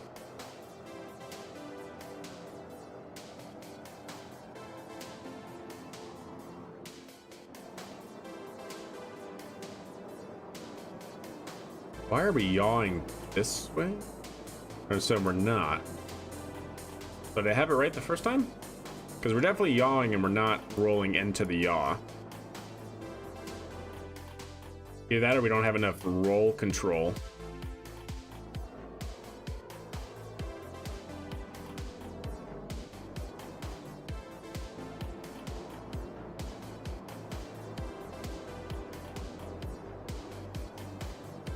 We're maxing out when we shouldn't be. Did I not change the... I did. Ah, so we needed a higher damper?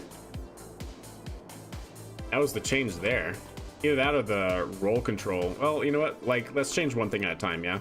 Maybe our roll control is actually opposite.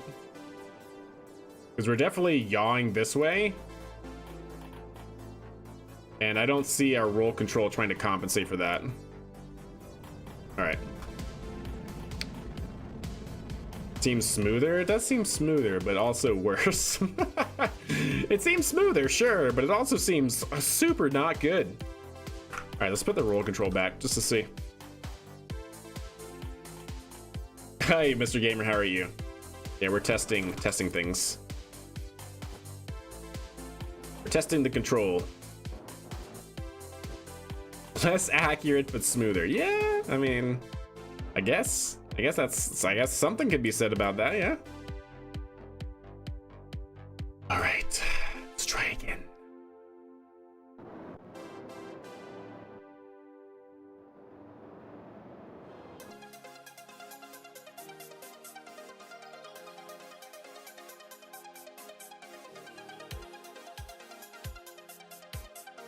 Like I said, I guess we'll see. And if this doesn't work, then the derivative term is actually too low now, and our proportional gain is too high. We landed in the next town over, but yeah, it was smooth. That's exactly right. You like the booster? Thank you, Andy. I'm glad you like it.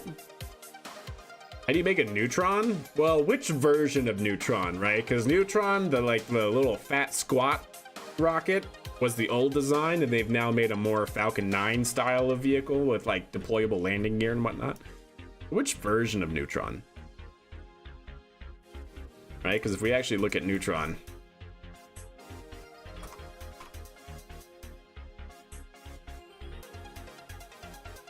right, we had this version, right, with like the landing gear that just went straight down, and it was a little fat squat rocket. But now we have this version, like actually the deployable landing gear that's a little, oh yeah, and that's right, we have this Neutron actually now. So, yeah, this Neutron. We have this Neutron now, like an actual more conventional style vehicle, much like Falcon 9. Or more like Falcon 9, I guess I should say.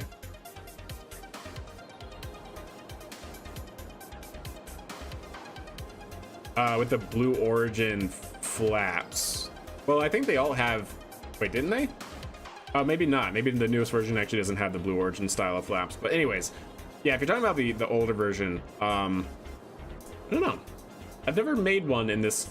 I made it in KSP too, but you just got to use fairings. Fairings make the body, right?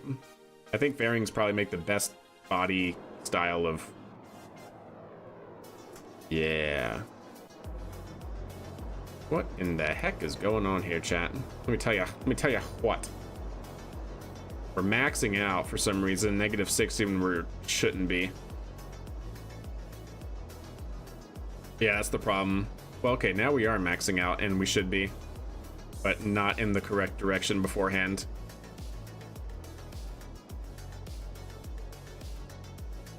Like, why are we still yawing this way when we want to go that way? That's the thing I can't understand right now.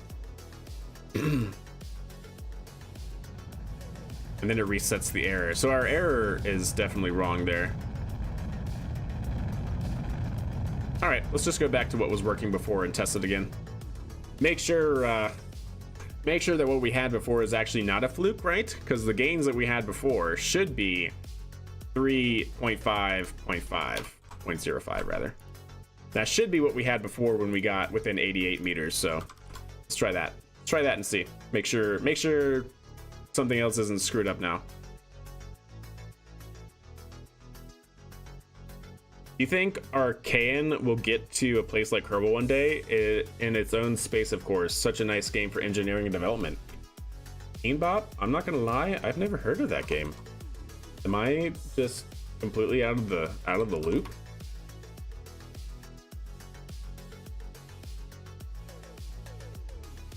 Oh. 2024, a year ago.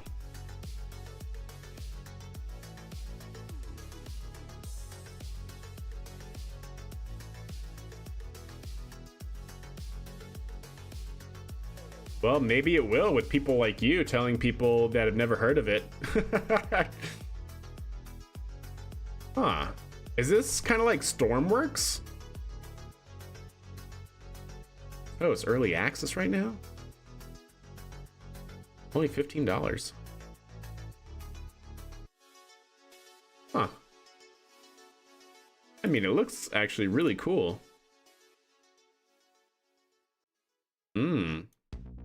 Oh, there you go.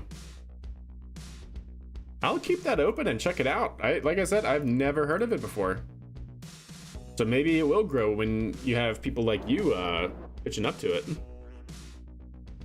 Pitching it to other people. It's incredible for programming? All right, then. I have to see. You think it's best to make a heavy SSTO? A heavy SSTO? I guess it depends. If you want to reuse that, yeah, I think SSTOs definitely have a place and everything, right? Is it worth making a base for Ike or Duna? Kind of depends on what you want to do, Andy. I think so. I plan to do that. But it kind of depends on what you want to do with it, I guess. Like, if you just want to... Like, it depends on your goal, right? Like, if your goal is just to, like, send a Kerbal to every planet, but you don't care about anything after that, then no. The long-term base setup isn't necessary. Or isn't probably worthwhile, but... if your goal is to have a base present and to, like, get resources and, you know, ISRU and, you know, have, like, mining facilities and fuel depots everywhere, then yeah, hell yeah. Seems better. See that oscillation though, chat? That is from our proportional gain. It does still need to be a little aggressive though. And we got to fix that.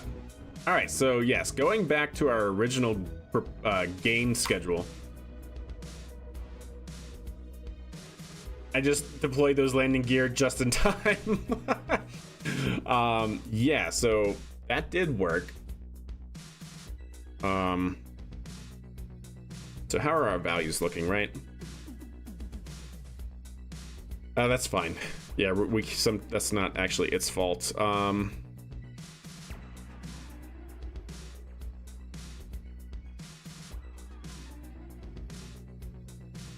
So when do we actually track? Maybe that is a little bit too much derivative term. Just by a little bit, maybe. I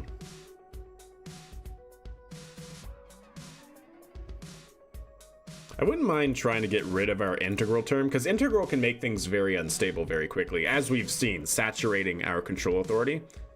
Wouldn't mind seeing what we could do with like more of a proportional derivative term or controller architecture. Yeah, I'm just gonna start playing around with the gains. Now that we know what works, the integral term, bad, because the windup, it's causing, you know, us to max out our control authority, our control output, because our error is so big for so long, and then it can never wind down over time. So that's bad. Then we know we can't max out our proportional term for the same reason. We have a huge overshoot and it never comes back down until too late. So I'm wondering if we can balance having a slightly higher proportional by having that higher derivative term and see what that might do now. Because I think what's happening now is we're being a little bit too conservative, and our derivative term seems to be really damping out too much by having us trying to target 70, but we're at negative 44 and continuing to decrease. So yeah, we'll see. Let's see if a higher proportional term is better for that.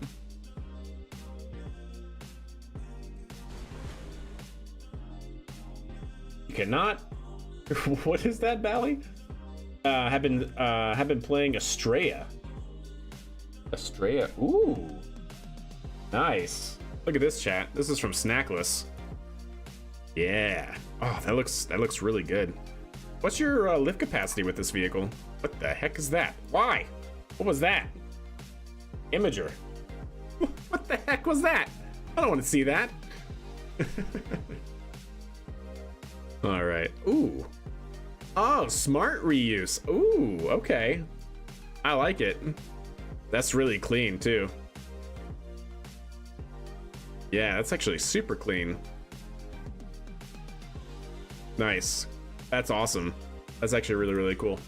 Good design. I thought you would have played it, as it seems completely in your style of game. I'm excited for you to try it out. I plan to try it out, actually. It looks cool. I'll see about it off stream. Maybe make the go-ahead on the purchase or something, and maybe we will in fact try it out. I don't know. It does look cool.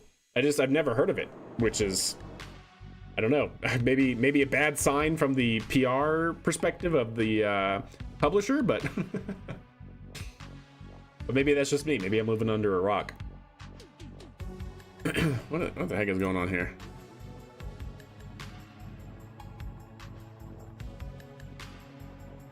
What are you doing there, bud?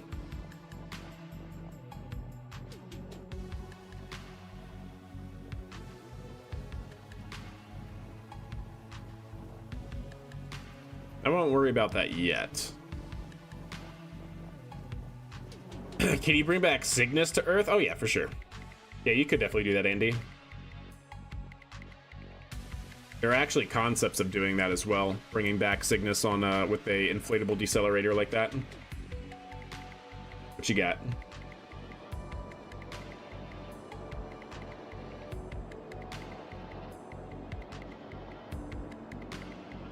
Panta.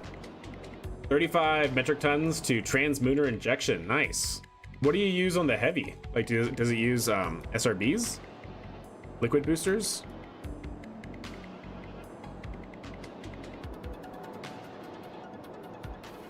Okay, this definitely seems like it might be worse.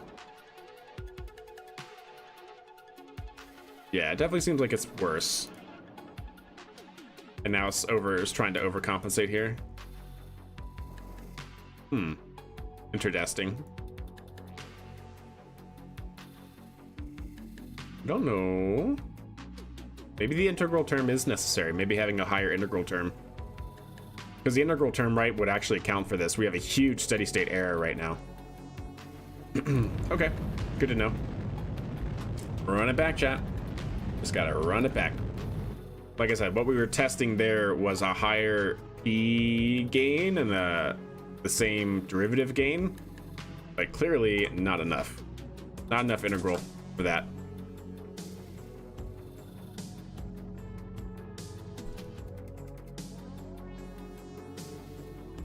So yeah, let's see what happens. I don't know why it does that. Now, why do you do that now? Anyways. 4 LRBs from Artemis 3. Nice. There you go. Oh, yeah, that's looking good. This is looking very good. Yeah, I see it. I see it.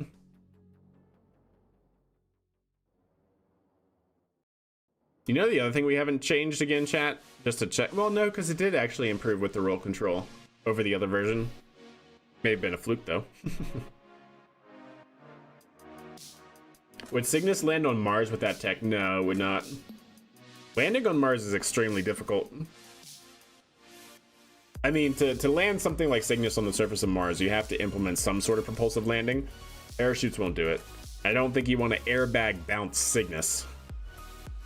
But that being said, the inflatable heat shield would certainly still help slow it down and get you to a point where you could actually implement something to land it. So it's definitely still good tech. But no, just by itself, you cannot land. Just with that, and just with a inflatable heat shield and parachutes, you cannot land it on Mars. Too thin of an atmosphere. Terminal velocity is too high. Oh, nice, Stackless. There you go. That's cool. All right, let's see what we're tracking here. 102, negative 250. That's fine.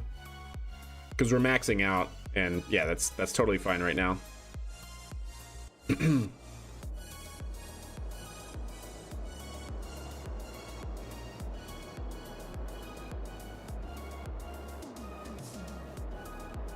Okay, we're 2 kilometers from the pad. Our target velocity is now decreasing. We're at negative 200, tracking negative 117. Still coming down, looking good.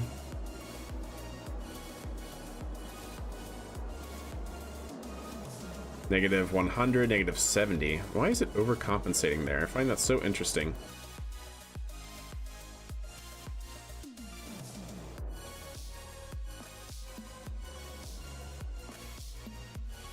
Negative 27, trying to track 60. Yeah, see that oscillation there? That is the proportional gain.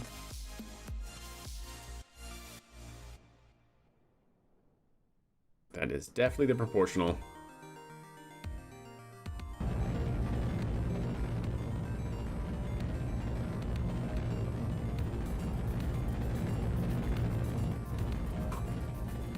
Oh, now we're gonna land on the hill, chat. Well, this isn't good. So air shoot landings on Duna are not Mars accurate. Shocked Pikachu face. Yeah, exactly. Very shocked Pikachu. How far have we gone? Minmus. We technically have our Duna and Eve missions coming up here in 253 and 345 days in game. So yeah, we'll start going to Duna and Eve more here shortly when they come into the window. Chat. Let's see here.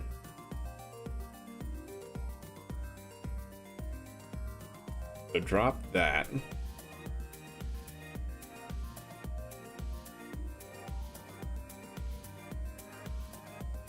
Yeah, I'm trying to figure out what do I need to do to have it.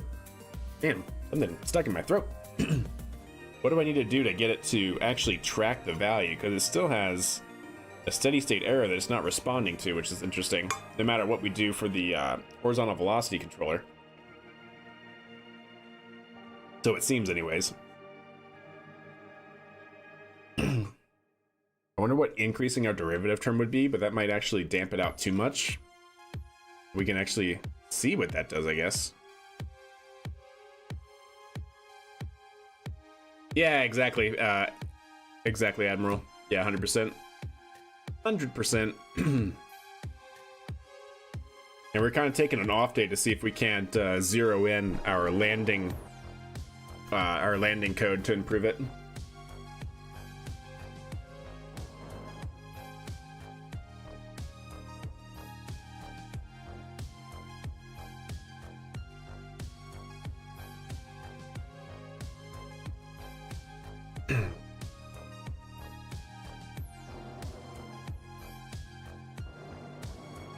Okay.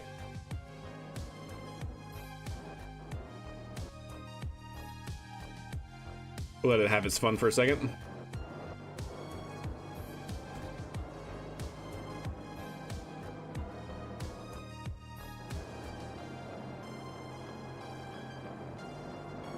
That was definitely my fault. I should not have done that, chat.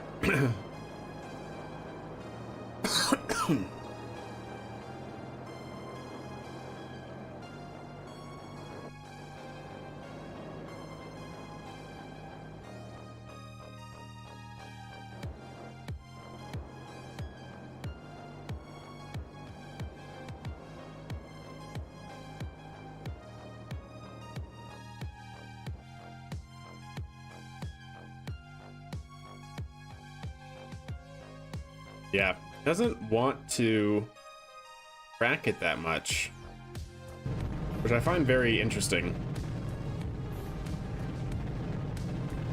Yeah, exactly. Yeah, there's tons of stuff you can do just around the curve and sphere of influence, 100%. What do we do, chat? What do we do?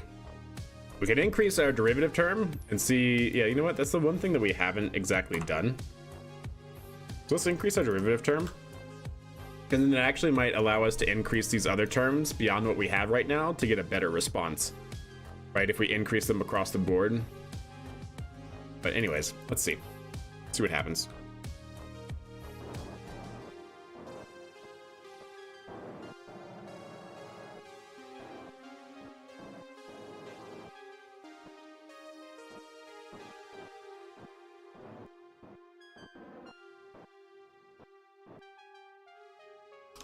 Okay. Can I also time warp a little bit? I just don't want us to have to wait so long every time. A moving target solution for the approach phase, and upon reaching, designate the actual landing zone to get the stage aligned to X and Z. I do like that, Terrace, and that's what I was talking about earlier about designating or implementing our own flight controller for 3D space positioning.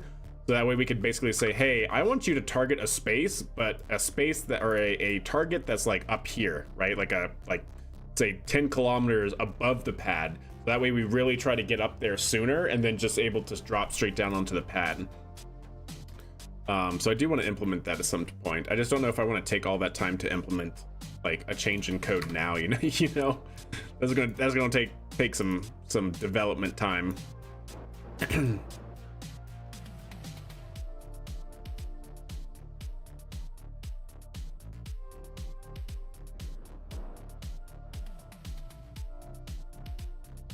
Yeah, that's very true, Nick. 100%, yeah. I haven't played with the new entry mod that much because school. Oh yeah, I know. The new entry mod looks really cool. Yeah, that looks great, Snackless. Yeah, 100%. Yeah, the new entry mod, Firefly, is looking great.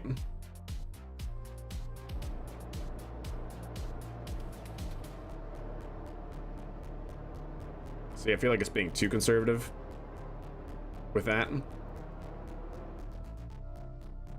Yeah, way too conservative. So yeah, increasing derivative, obviously, no.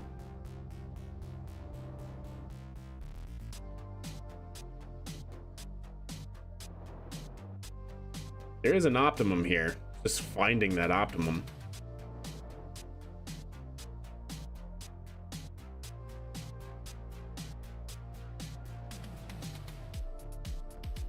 The roll control's working though, which is nice. Our pitch response is too slow, or too... We have a steady state error, which is not great.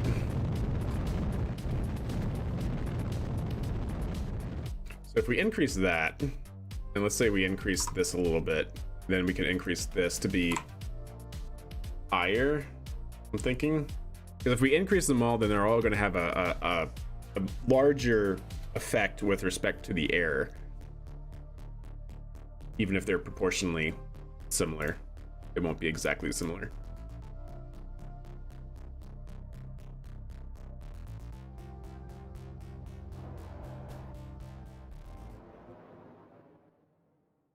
Oh, thank you, Pad. I'm glad you like it.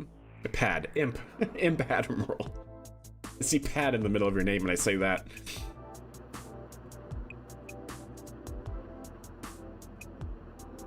All right, see, that's good. It's a good response.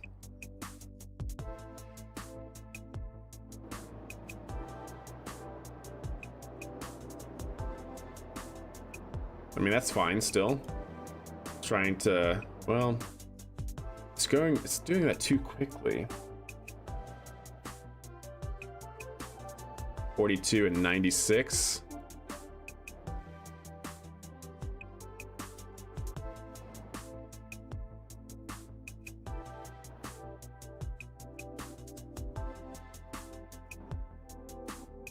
I don't like those oscillations it's doing.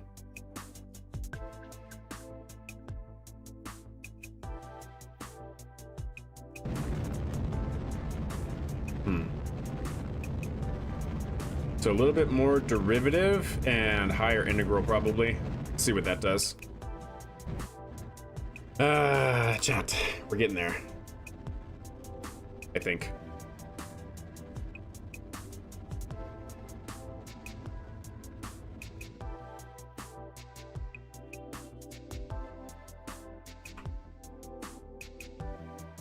Yeah, we'll see what this does. I doubled the integral, which is probably going to be too high, but I kind of want to see if it's going to max out already. It's going to max the error. Basically lock. It's a proportional integral derivative controller. Well, actually, it's a cascading controller. We have two PIDs feeding into each other.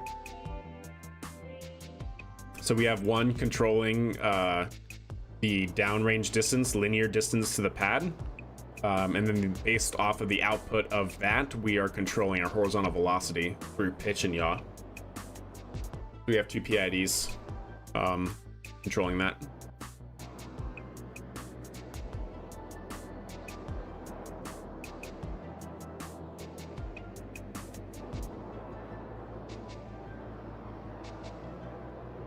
I don't know why when I do that, the yaw freaks out like that.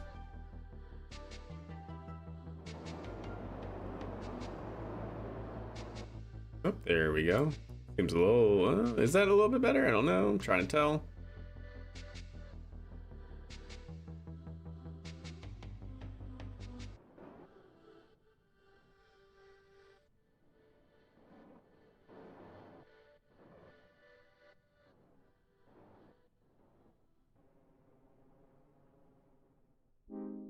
Like, for whatever reason, it just does not want to get to the pad.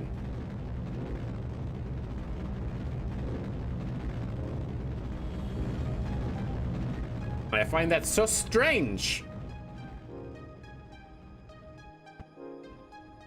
Bum, bum, bum, bum, bum, bum, bum, bum. All right, I'm gonna do something wild here, chat, because I need to see a difference here. I need to see a difference. We're quadrupling the proportional.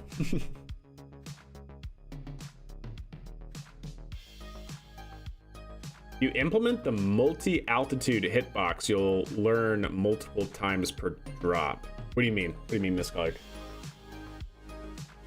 Have you done with anything with ELU? No, I actually haven't.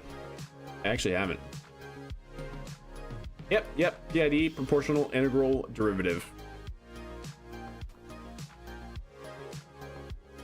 Yeah, we're basically just running simulations pretty quickly to try and make sure that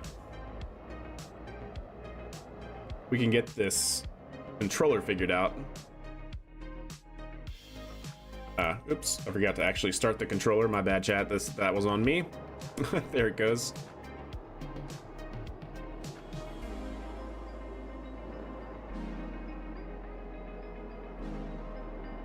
Aha! So yeah, that's way too high.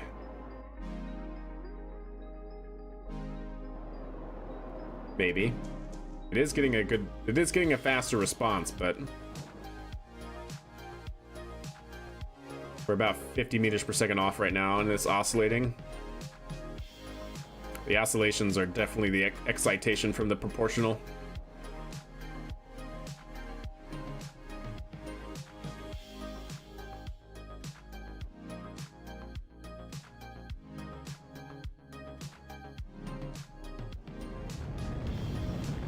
Oh, I see what you're saying, Miscolored. That's actually not a bad way to do it. But, how do we target a hitbox at that altitude, though? That's the thing, right? Because right now, I'm just calculating our line of sight direction with respect to the pad, and it doesn't matter what the altitude difference is. That's what I was saying. Like, we can do that, and it's already on my to-do list to do that, but that's going to take a kind of an overhaul, a major overhaul and everything.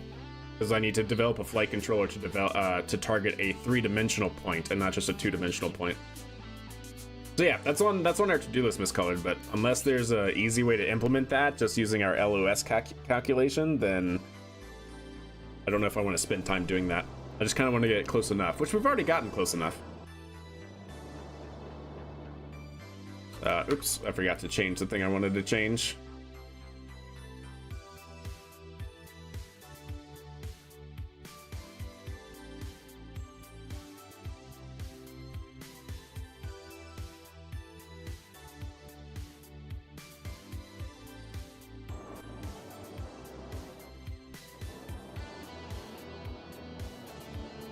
Do you have plans of making this thing land in a clamp? Oh yeah, 100% pad.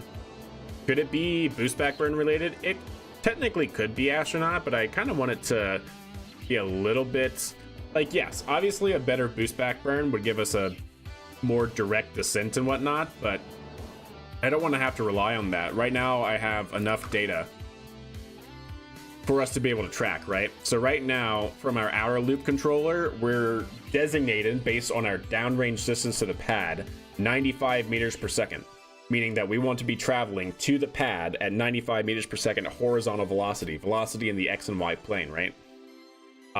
Based on this value, we are currently targeting a negative 60-degree pitch Remember, pitch with respect to the rocket is off of vertical, so a negative 60-degree pitch is like this. So that's actually correct, especially given that our current velocity is 30 meters per second. So we are trying to max it out, and that's totally fine, but yeah.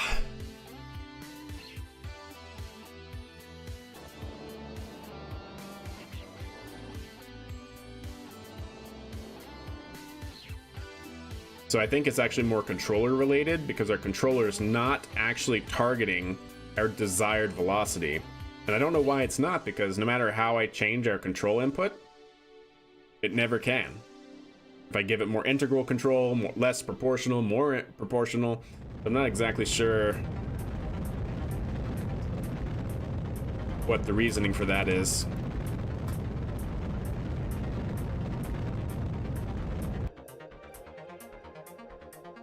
Yeah, exactly, miscolored.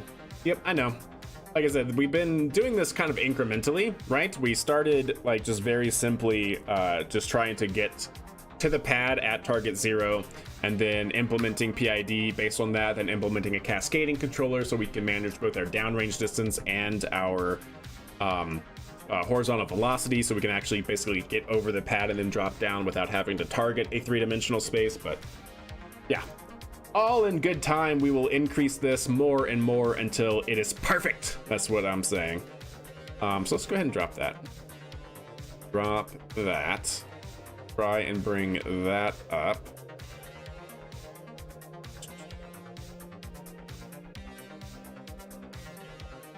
Yeah, right now I'm just kind of playing with the PID gains on the horizontal velocity controller, because that's what's not matching our desired output.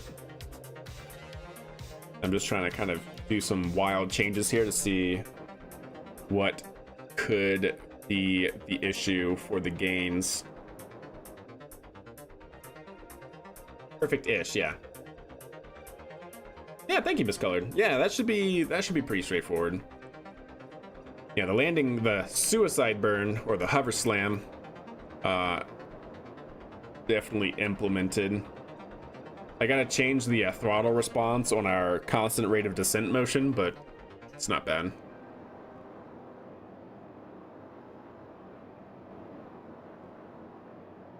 Yeah, see, that's not good right there. We're maxing out our opposite input when we actually should be trying to go faster. So we're basically trying to slow down when we should be going faster. And then we're having to compensate for it doing this, and that's why it's bobbing up and down. Interdasting. Because right now we're targeting negative 70 meters per second towards the pad, but we're only achieving 20. And it's bobbing and weaving.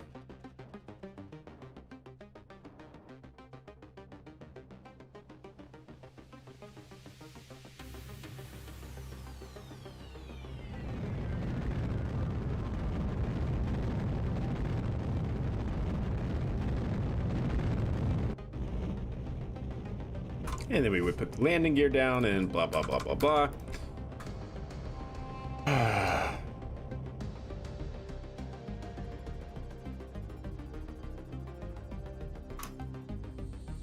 So that is what I wanted to do with that.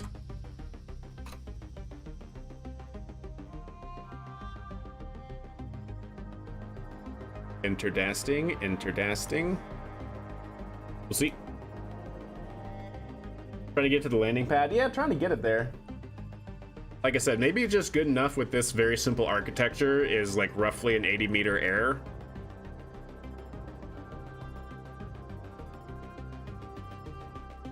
That just might be a good enough for now. Not sure. Because like I said, we did have it to get within an 80-meter landing ellipse. But that's not... It's not zero. Like I said, we might just be hitting the limits of this control architecture. I mean, with simple PIDs, right? I don't really expect much. I was just hoping we could do a little bit better. And we might still be able to do better. I don't know how long I want to sit here finagling the PID tuning. See, Miss Color, we shouldn't necessarily have to do that, right? If we're controlling both our distance with our horizontal velocity. Like, I understand we actually did have that, but we found that it should work the same way doing it with a cascading controller. Because all you would have there is a function to determine your horizontal velocity, right? That would decrease with respect to your distance away from the pad. But why not just use a PID for that based on that distance? So your function just becomes a PID loop, right? That would feed into your horizontal velocity controller.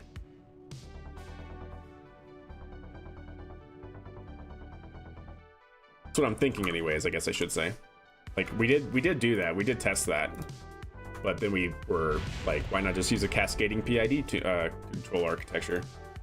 It should basically be the same thing. You're just replacing your function, that would be a function of your distance, with the PID that's controlling your distance.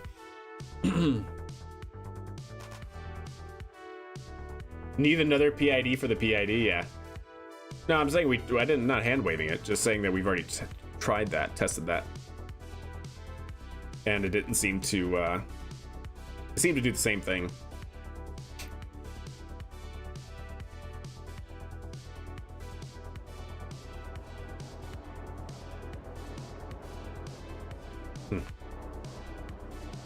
When in doubt, plot it out. Yeah, I know, right? We could definitely do some plots. Like I said, I'm just looking at the raw numbers in the terminal over here, which is effectively doing the same thing as a plot, just not getting the whole picture. Because right now we're targeting negative 160 meters per second, but we're only achieving negative 60.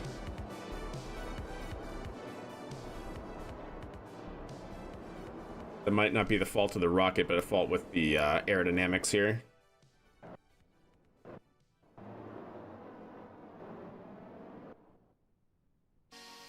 Now we're trying to get 125. Yeah, we're not maxing out the pitch though, which is really strange. Because we should be. There should be enough error here. Enough error here to do that, I would think.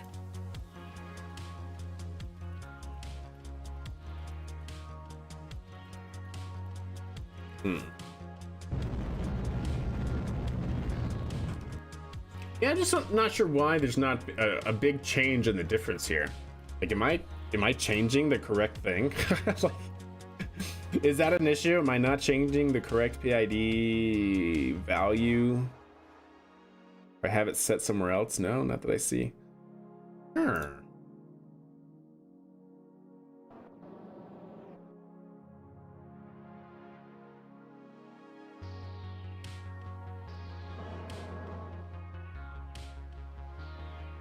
Anyways.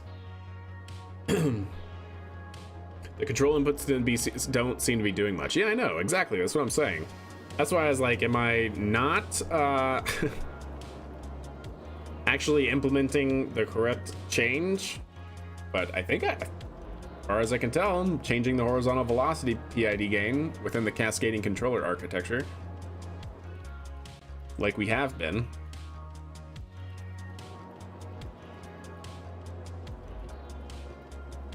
Oh, this seems better.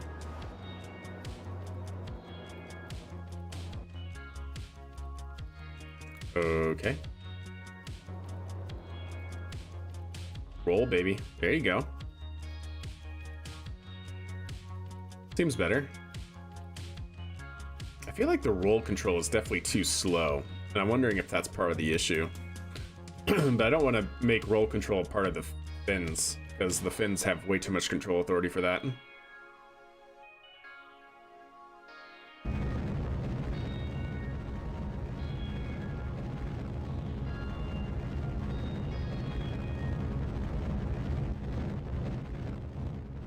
So we're back to within 113. Okay, like I said, maybe we're just, there's a very, very small point that would be optimal for this architecture. Maybe that's all it is. And yeah, I gotta change that throttle response. I'll do that after we get this better.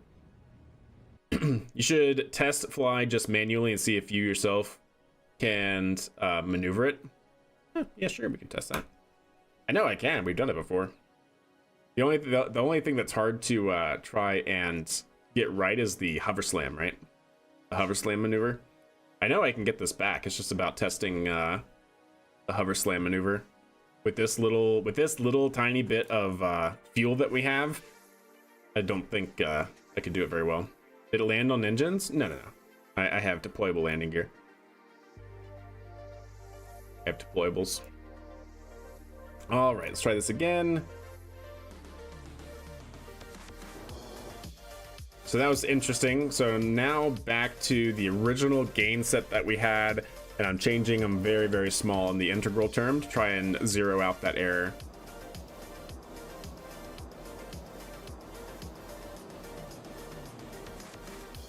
See, the thing that's bugging me the most, I think, about this is we have those roll control, and is roll control actually rolling?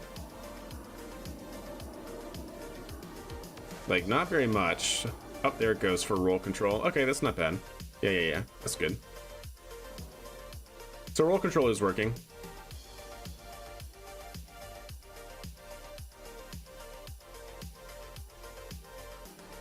Roll control is working. Oh. I want to try something. Yeah, I want to try something. Stand by. I kind of want to see if roll control might actually be hurting us here. I'm saying to implement roll control based on yaw, but we're technically using pitch and yaw to change our heading. Oh, that was closer. A little bit. Yeah, I wonder if actually just having it be wings level every time based on our heading, which takes into account pitch and yaw, if that would be better. Maybe. I want to zero that out and see.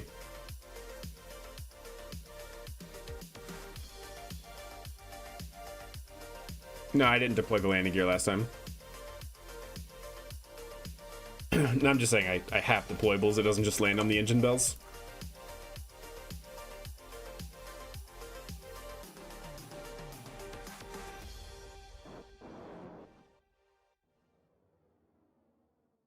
Okay, but now we took out the roll control because I just realized that, and this is, I think, one of the kind of problems, if you will, that I don't like about the KRPC autopilot is that roll is integrated, or roll is with respect to heading, and heading is changed based on both yaw and pitch. So if we only have roll based on pitch, but our heading changes because of pitch and yaw, then our roll is actually not being effective.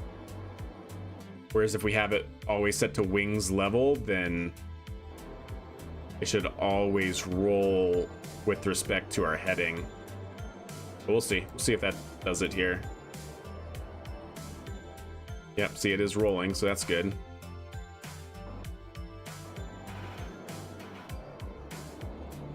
Yeah, absolutely. Absolutely, kind. All right, it's looking good.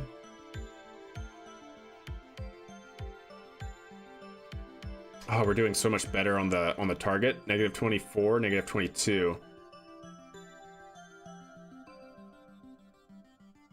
Negative 17, negative 15.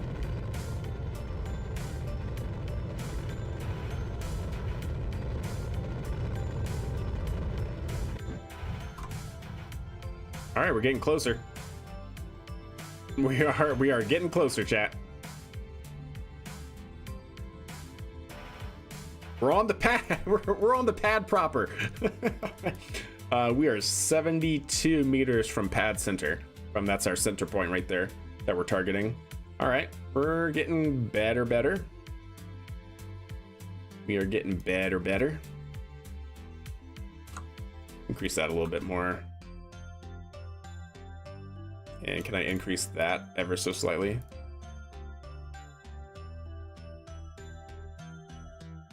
All right. Yeah, we're getting there. We're getting there. Little by little. Like I said, just PID tuning can be a pain. But yeah, eventually I want to just completely drop the PID tuning and actually use more of like an optimal control theory, or maybe even proportional navigation, where we would be targeting our accelerations with respect to our line of sight instead of just our values for velocity. But we'll see. All in good time. Like I said, I just wanted this to get to a good enough state so that way we can start using it in our mission modes more effectively. Hey Flask, how are you doing? How are you doing, my friend? Hope you're doing swell.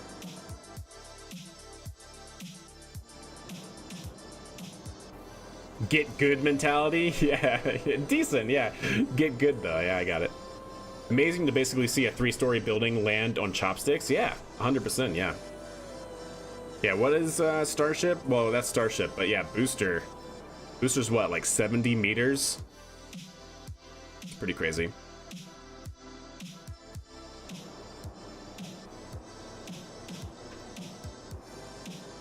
And that would be like a 30-story building. The whole stack. No, the whole stack is a what? A 40-story building? Something like that? Very tall. Have you seen Lars Blacksmore stuff on this? Very interesting. I have not. You got a link? What's he do? Does he do KSP, KRPC stuff? This is looking decent.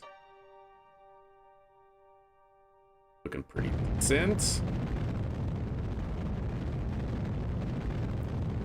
So looking pretty decent. We're getting there. We are getting closer. We're now more inside the hexagon. We're now 60 meters. Okay, let's keep increasing it ever so slightly. Little by little, chat. Little by little.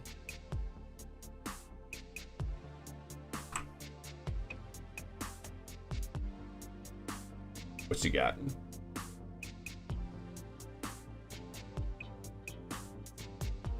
Oh. Oh, publications and stuff? Ooh, okay. You know, I've actually met him before. Yeah, I actually do know him. Yeah, I met him before when I went to Hawthorne and visited the facility. That's cool. I think that's the guy I met. Yeah, I think so. But yeah. Oh, the G-fold algorithm. Yeah. I'm very familiar with that. I would love to implement that in KSP, but that's a whole thing, chat. A whole thing.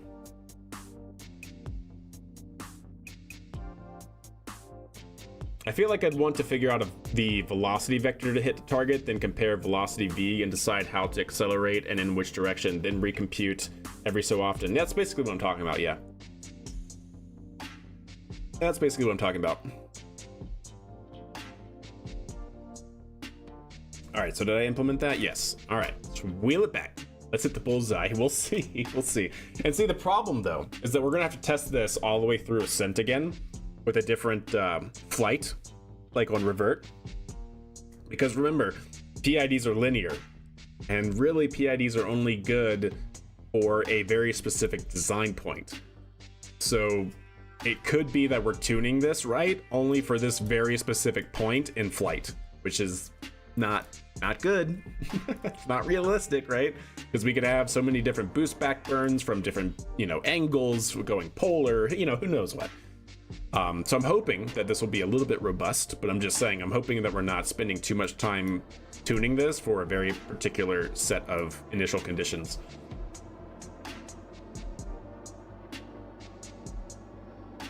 Yeah, I know, right, Teague? For sure. Yeah, I have that. I didn't delete that, right? I didn't exit it. No, I didn't. Okay. But yeah. Yeah, G-Fold's pretty cool. It's what NASA's been using, and I mean, G-Fold, yeah, is the algorithm for a lot of propulsive landing stuff. I've seen it in papers used for lunar landings. I've seen it, I think, for rocket landings too, in papers. Maybe from him. I'm not sure.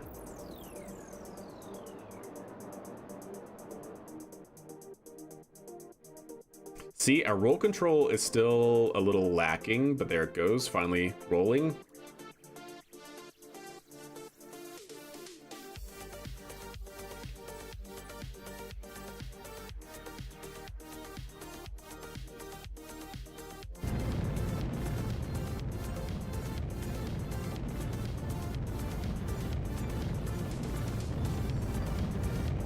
a little bit more off that time. So I either overshot or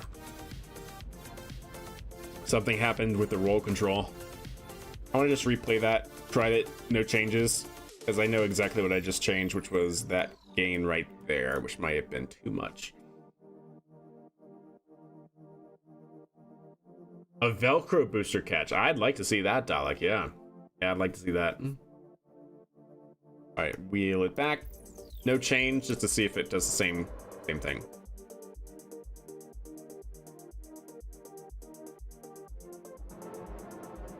Yeah, exactly, Terrace. So either I changed my distance gain to be a little bit too high, or something just kind of weird happened in its calculations, dynamics, what have you.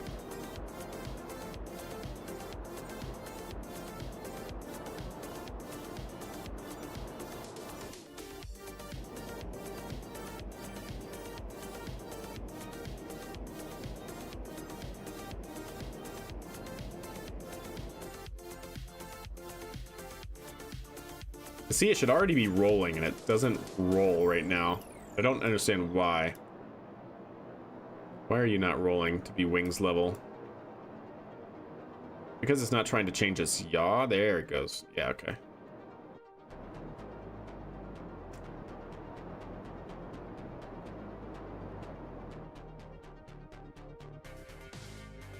Yeah, see, that's the thing that I think is potentially an issue with the autopilot, is that it seems to be coupling it. I don't know why it would be doing this, but it honestly seems like it tries to match pitch and yaw and then roll, or roll and pitch and then yaw, or something weird like that, right?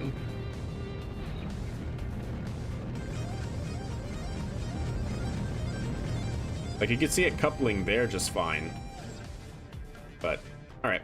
So it was kind of the same. So I may have just gone a little bit too high. Let me try this again. Bringing that back down to where it was, and that might just be good. Like I said, like, I don't want to spend too long doing this, so.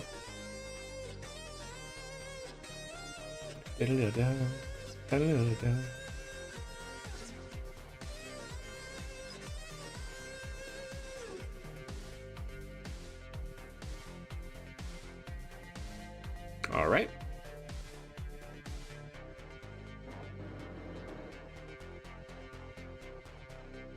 Yeah, it's part of the reason why I want to build out our own flight controller, just to see if we can achieve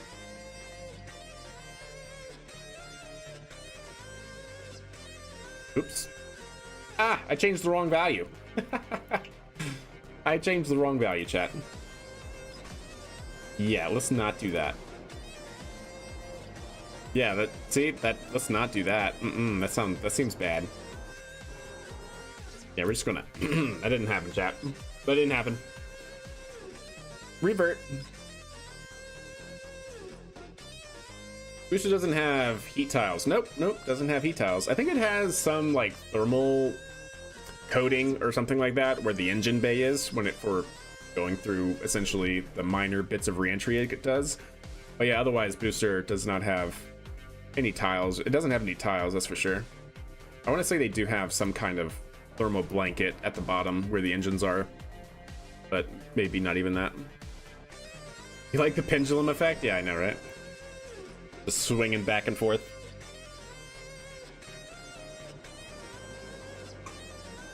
There we go, that's better. That's what it should be doing, chat.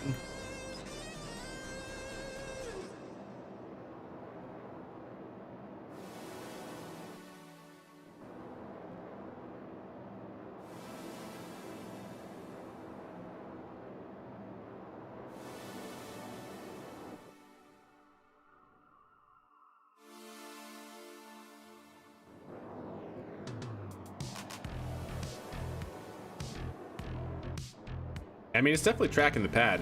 Like I said, a better boost back burn would maybe do better in the long run too. I do want to automate our boost back burn eventually, of course, as well, so that would help this.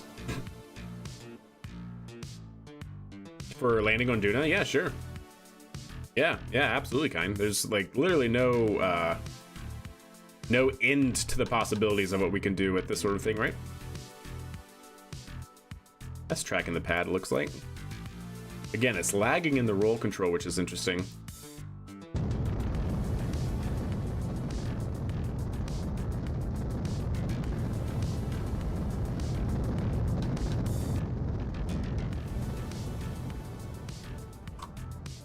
All right, now I need to change our throttle response there because that's a little bit too jerky.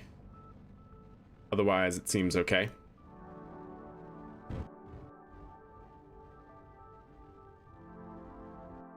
Cool. All right, I'm good with that. Yeah, we're within 60 meters essentially, and I'm wondering again, like, can that just be improved with like a better boost back burn, right? Arguably, probably yes. Arguably, probably yes. Thank you. Yeah, we're getting there. Like I said, I just wanted to try and improve our landing ellipse because from our original test, right, our landing ellipse seems to be, well, okay, there were two problems, right? From our flight yesterday, or Monday, one problem is that I think our integral gain was too high and we were just completely maxing out our control authority and it wasn't responding to the actual error that we were with respect to the pad. So that was one issue, too high of an integral gain. And then even when it did work, it still had like, you know, 100 or like 150 meter error in the system, most likely still because of that high integral. But now we brought that down to 65. I'm sure it can be improved. It can probably definitely be improved with better boost back burn guidance. Because right now, right, we're basically saying, hey, the pad's here, but our trajectory is bringing us over here, like offset. Like if we're coming back this way, we're actually coming above it or below it. If we could actually be kind of like offset and downrange from it, similar to what SpaceX does and more in line, then it makes the job easier for the landing controller. So where is, that's the constant rate of descent. Yeah.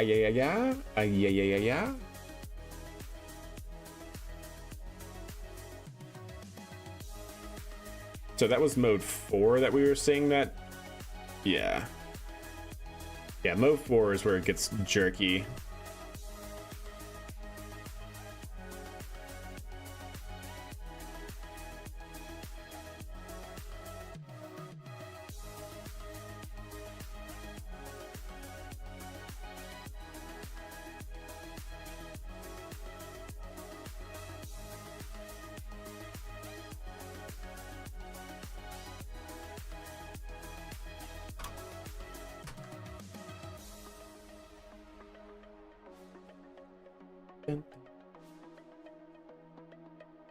That seems fine there. Where's the last update to this? The gains. Ah, set gains here. The 0.5, so that's probably too high. Either that or we need a little bit of a derivative term, which is totally possible. Let's see what happens if we do a derivative term. Is that going to make it too slow to respond? Possibly.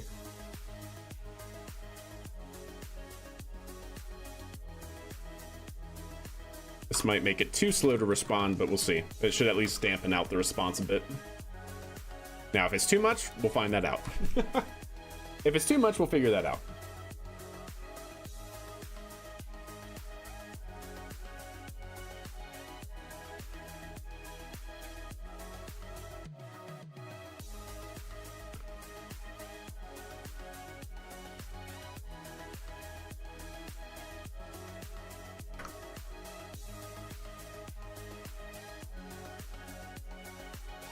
Do I have another stopping time set somewhere?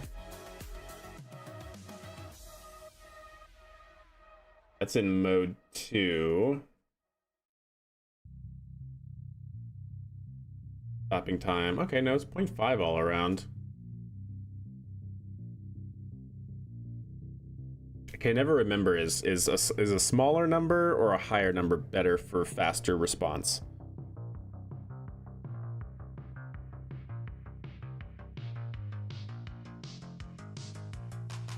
Well, I guess I can see it from here. What do we actually set it to down here?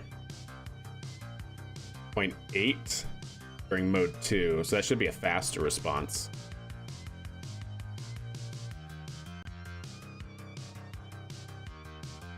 Yeah, that should be a faster response.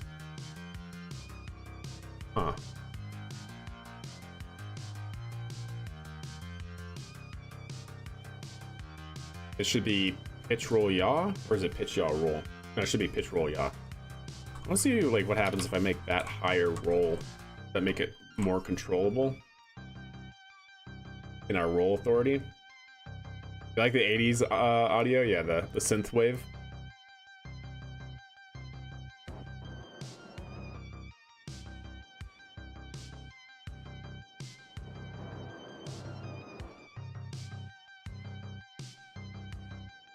Okay, we'll see what it does.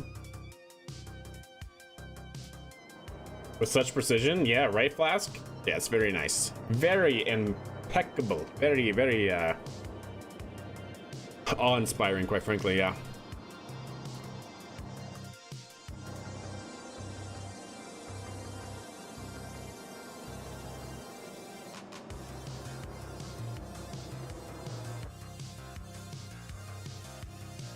I want to check the yaw response, not the yaw, the roll response here.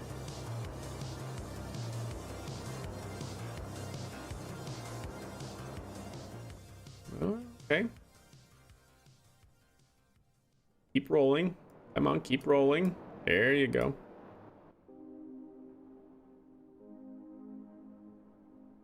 Keep rolling. There you go. Keep it going. Keep rolling.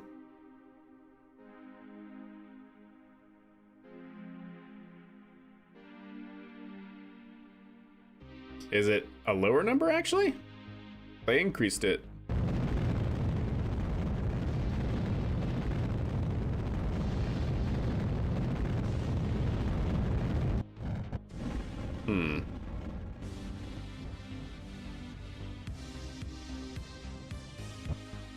Perfect. Right on the engine bells, chat. Brilliant. Dun, dun, dun. Alright, so we have a couple things. Change that back to 0, that should be fine. Change that back to 0, that should be fine. Change this down to there. Change this down to there. Alright, very nice. I want to really change that again for the stopping time. Change that to like 1.8. That should be a big enough change to see. Even a little bounce at the end? Yeah, exactly. I made an X-20 shuttle with a small cargo bay. Hope it lands. I hope it lands for you. Absolutely.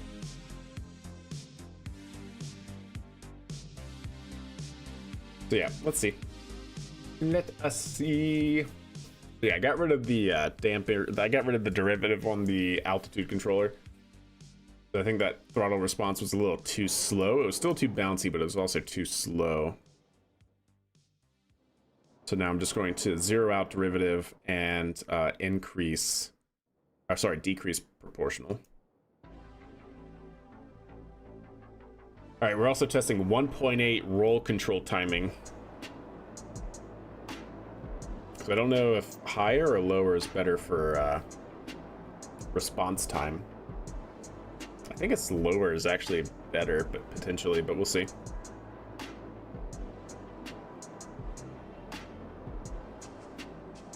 We'll see how it rotates.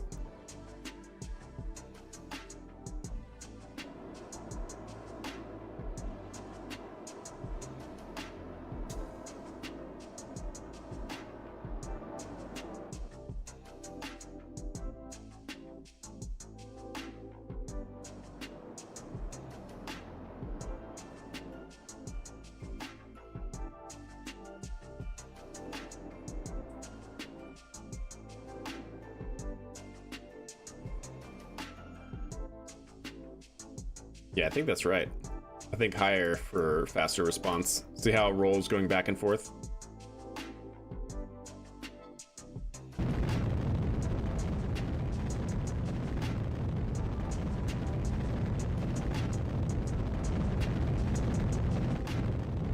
Okay. Let's try that again on the other side.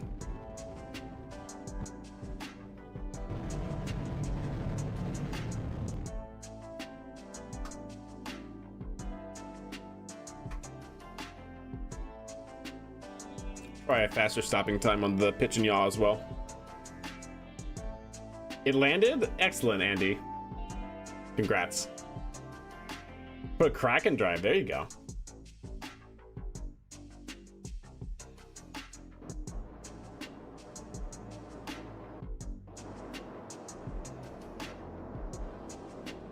Yeah, so higher is definitely faster, I think.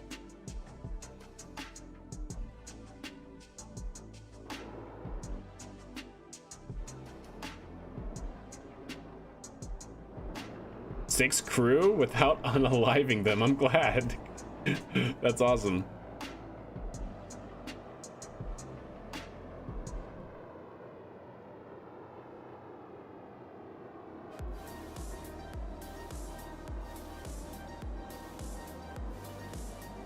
Yeah, that bobbing is not from the controller, but from the natural aerodynamics trying to max it out.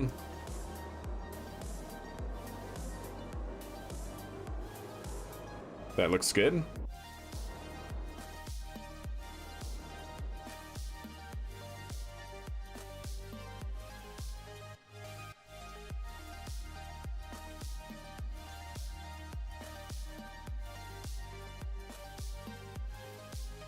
Yeah, we're tracking velocity very well here.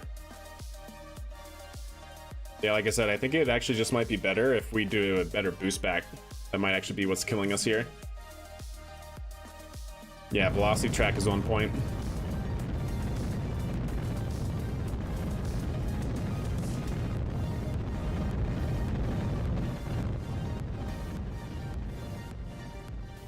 All right. Yeah, I'm gonna leave that there then and see what happens.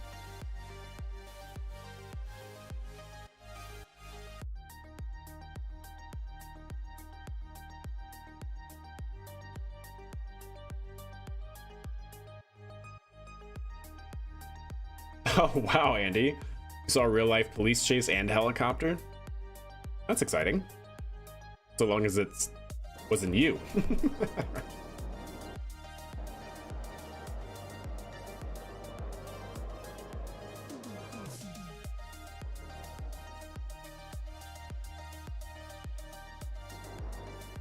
All right, looking good.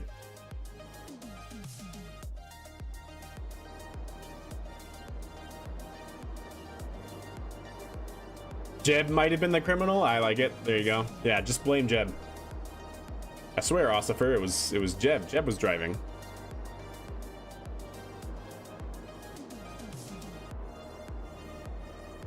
Yeah, the stopping time might be a little bit too fast, actually. It's not quite as smooth because we're just maxing it out, but for the roll control, it might be good.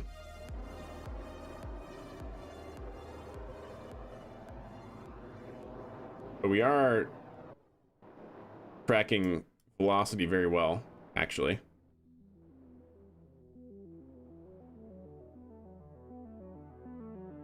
Yeah, we're tracking velocity very well, actually. Negative 33, negative 34. Yeah.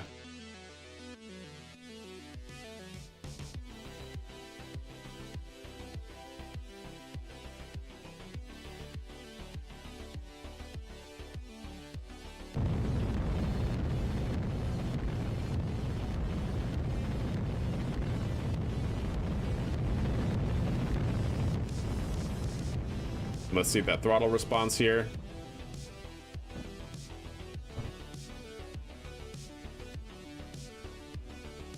Yeah, we're tracking negative 10, so it's no problem in the negative 10. It's the handover.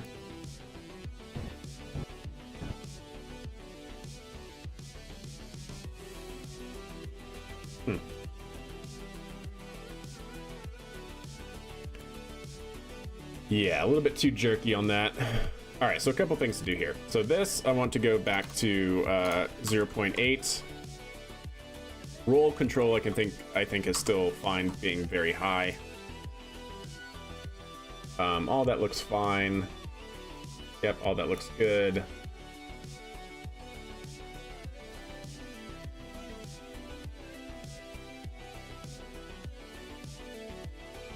Okay.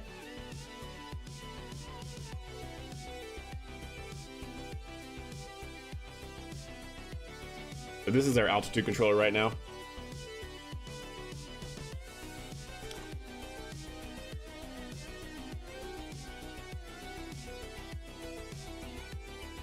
Do something like that. Maybe even drop this to 0.3.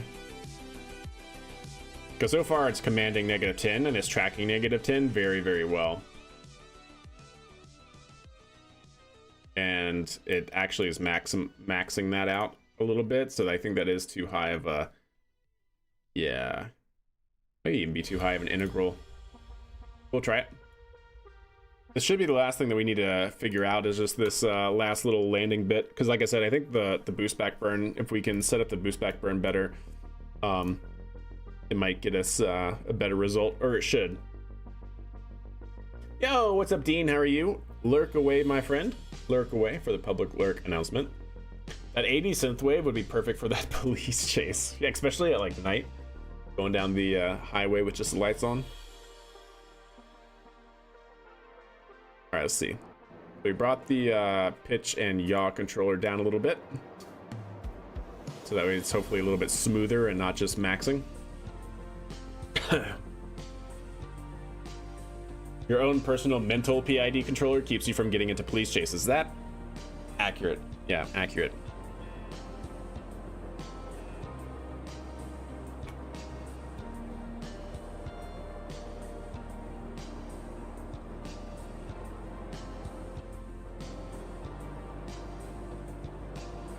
Again, don't worry about that. That's not the controller. Controller's maxing out. That's just the natural dynamics of the vehicle.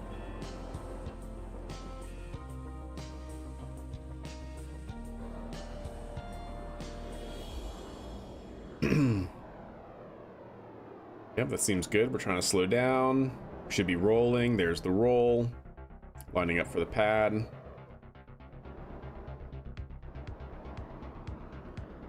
Yeah, the fact that we have to come back to it, right, is I think what is hurting our performance, because we're basically trying to land over here and then we have to do a turn to come back. Whereas if we like short hopped it or overshot it, then it would just come back linearly without having to overshoot and come back sideways. I think it's part of the potential issue here.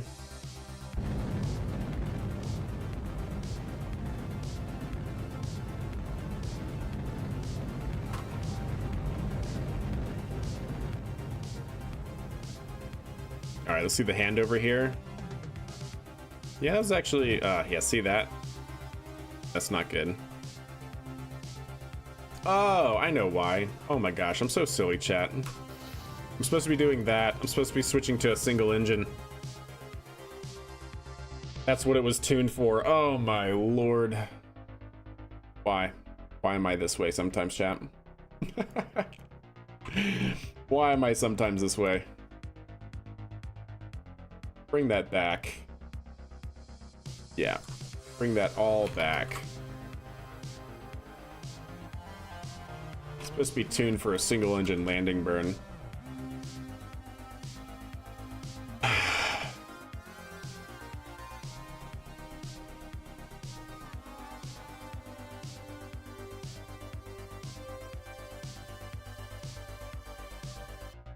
Why haven't we added that into the script yet? Because I'm lazy, Houston, okay? Is that what you want to hear? No, but yeah, that's that's actually why. Yeah, maybe we should do that. Maybe that would be good. Maybe that would be good. Yeah, maybe, just maybe, that would be a swell idea. But what mode to put it into, yeah? Probably not mode, not that mode, here somewhere.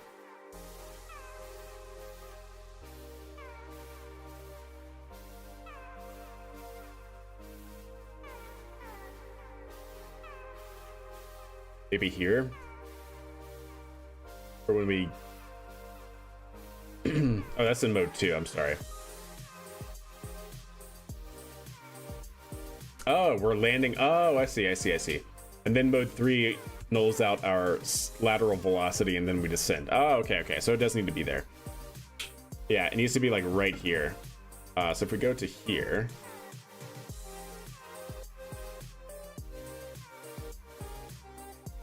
Ah, sorry, I'm looking at the wrong one.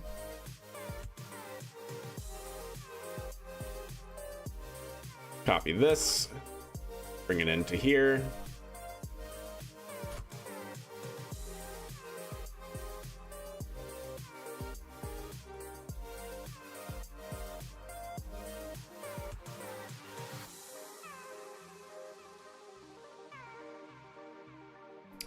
There we go.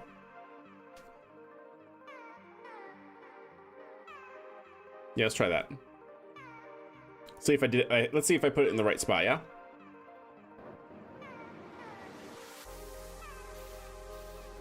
Because that should be on the switch from mode 2, which is our hover slam, into mode 3, which is to kill our lateral velocity.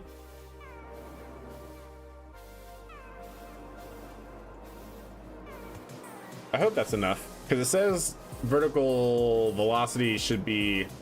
Oh.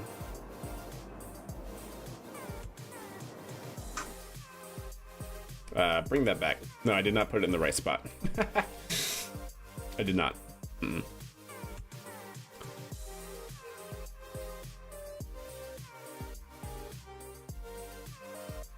No, I did not put it in the right spot.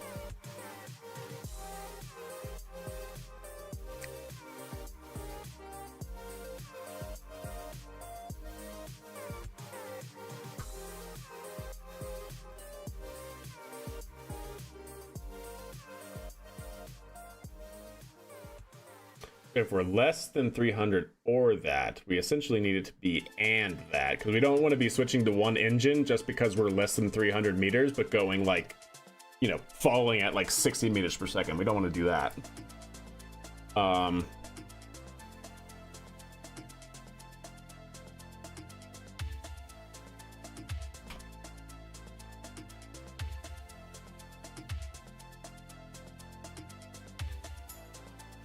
Yeah.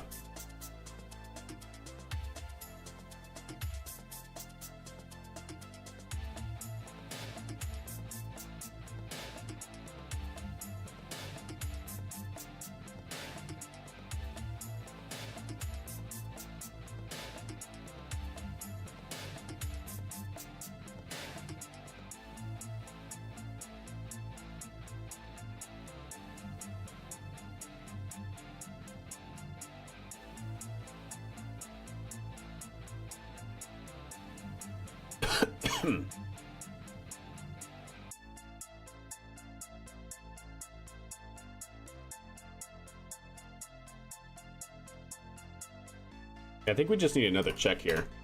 A couple of checks here. So if tilim dot vertical vel is greater than -5, it'll be the same as that, and we could probably just get rid of it, but then we do that. If we're ever greater than -5, then execute. Otherwise, this triggers and we're not, and so then we do another test here. We'll see if that does it. Like I said, that might just be doubling it up, but we'll optimize that out later.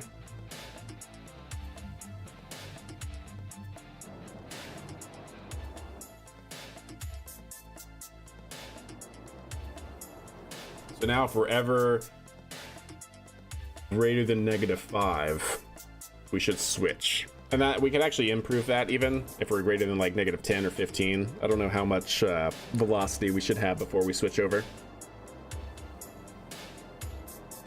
So long as the throttle controller can compensate, should be good.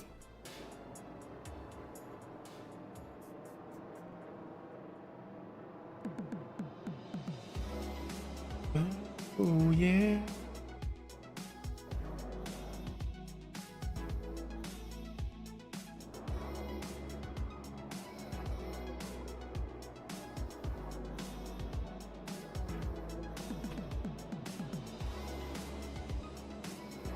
Realistically, I should have made that a a function, so we don't have to duplicate every time. But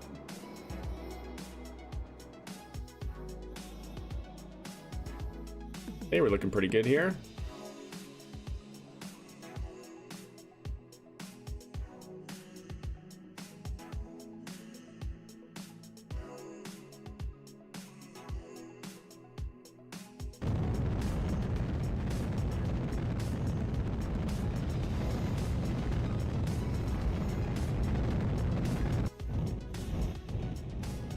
We want to do it at like 40. Oh, the throttle response. I changed the throttle. I changed it. Oh goodness. Yeah, that was my bad. Because we were in mode 4. Yeah, we were in mode 4.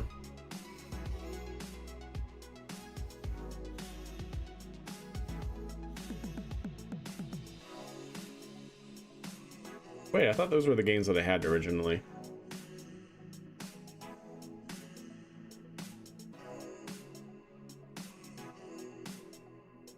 So we set the gains. Set the gains 4 and 1. I could have sworn those are the values I had previously.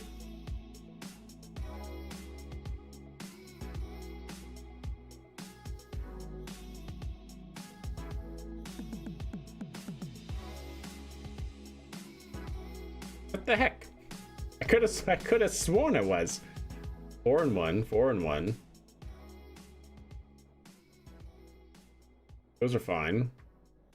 Then we have the original values here.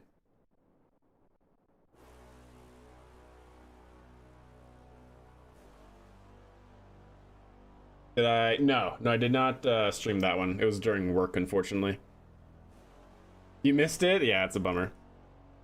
Yep, those gosh darn stranded astronauts. Yep, they're back.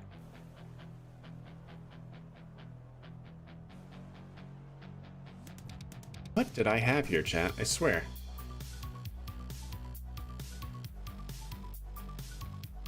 Because that seemed way too slow of a response here. I don't like that.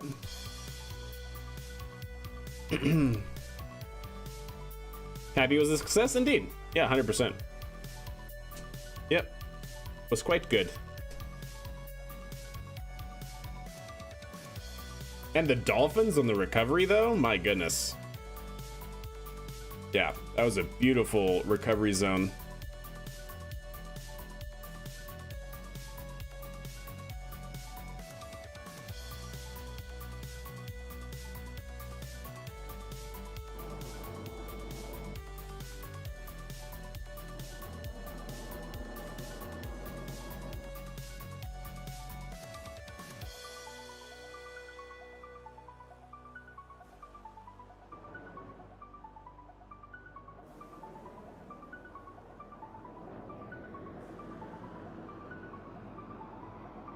I'm on KSP.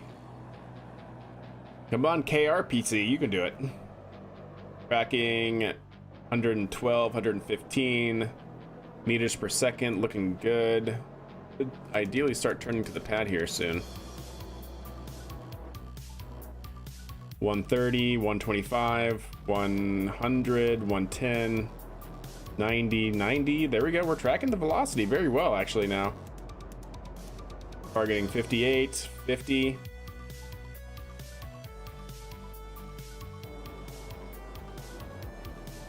$49, $30, $45, $44. Yeah, controller looks to definitely be working.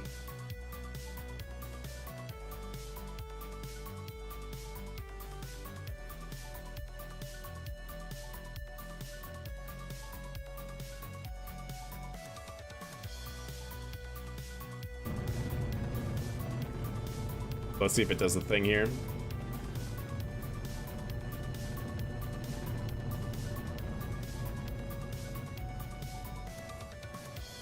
So yeah, 5 is too much. Okay, so that worked. But yeah, 5 is too much.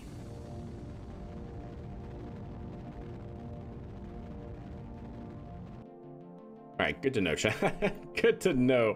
5 meters per second, way too low. Is what I should have said. Way too low, not too much. So yeah, let's make it like 30. Would 30 be good? 30 maybe?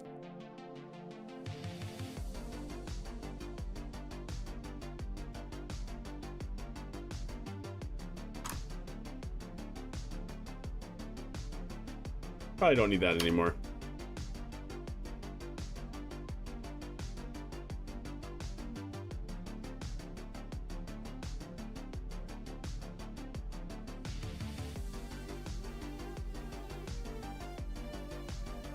I mean, that seems still way too responsive. So let's drop that to 4 like it was. Maybe that first time was just a fluke. I'd like to get the repeatability there. Yeah, I want to get the repeatability on that and see. Because that was what we had before here, and it didn't, like, switch over, and that was weird. But we'll see. 69. Good. It could be, that could be the value we choose. Can I use a moon rover on Duna? Should be able to, yeah. Depending on your design, yeah, there should be no real difference. Just so long as your vehicle can handle the gravity of Duna, which is, you know, higher than the moon. But yeah, if you're, yeah, it doesn't matter, right? If so long as your vehicle can handle the gravity, then yeah, should not be a problem. Only if you do a sick flip off the crater. Yeah. Yes, of course. Mandatory fun day. Mandatory fun points. How much longer will I be live? Not too much longer. 30 minutes or so. Perhaps 30 minutes or so. About the 4-hour mark.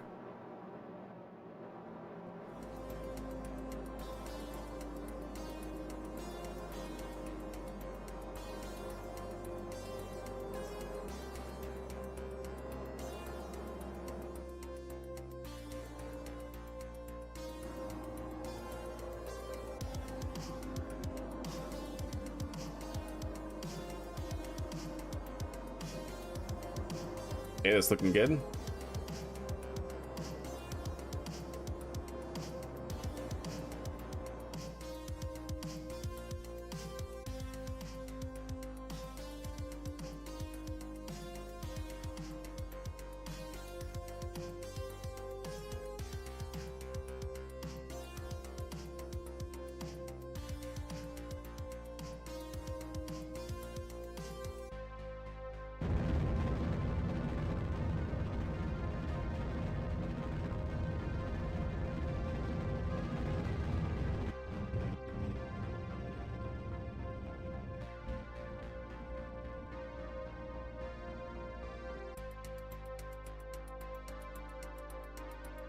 See, now I'm confused.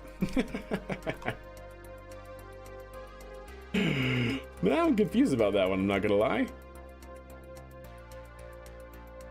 I'm a teeny bit confused. Now, why would it do that?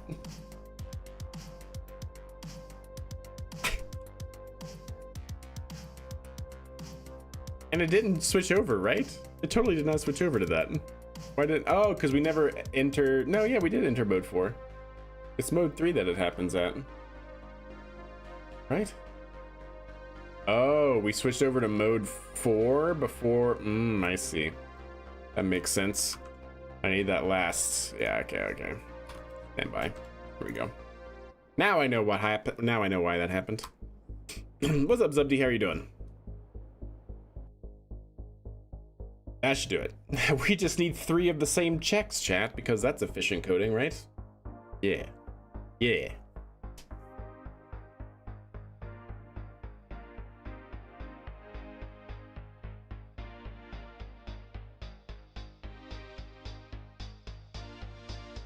Solar panel won't be as effective on Duna, that's true.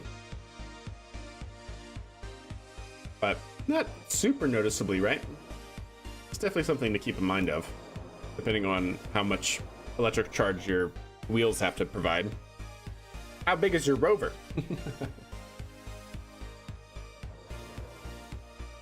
But yeah, could always go the RTG route, right? If mode greater than 2. I don't want that though. I mean, it's not, I understand where you're going with that, but it's got to be velocity based, right?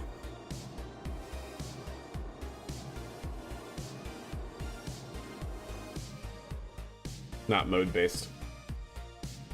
Because we enter mode 3 and we could still be going very fast. I don't want it to, yeah, I see what you're saying. Yeah, we could definitely have a check function. Yeah, I mean, there's so much better things that we could do in terms of the code architecture. We have very smelly code right now. We gotta clean it up a little bit later.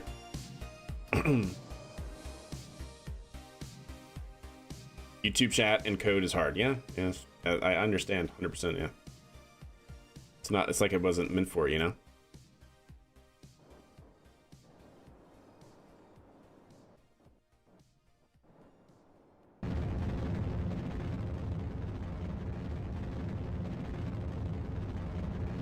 Hey, throttle response is looking decent. Ooh, there we go.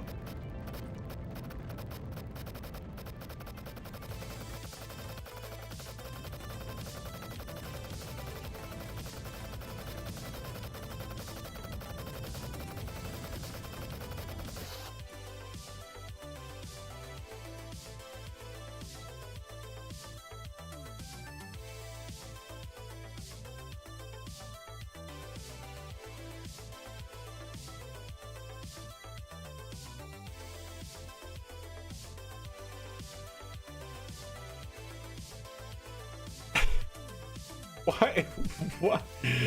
Why does that happen? Why does it play the sound every time? It's already off. It's not turning it on and off. Gosh dang it, chat. All right. Single engine flag equals false.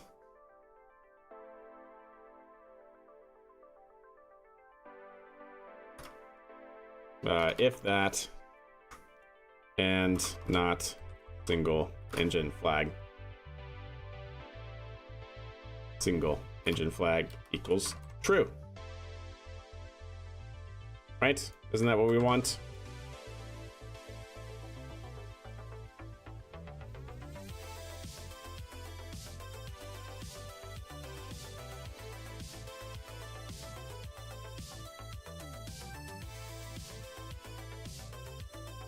So that way it only shuts them down one time instead of trying to shut down something that's already shut down. Need to go to bed, 5:30 already over here. Have a good stream. All right, Zubdi, have a good night, my friend. Thanks for stopping by.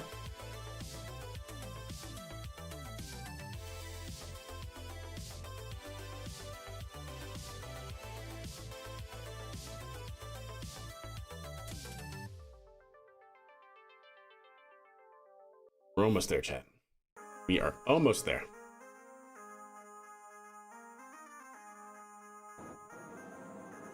That throttle response, I think, looked better, right? Just it kept doing the... It kept trying to shut down engines that were already shut down.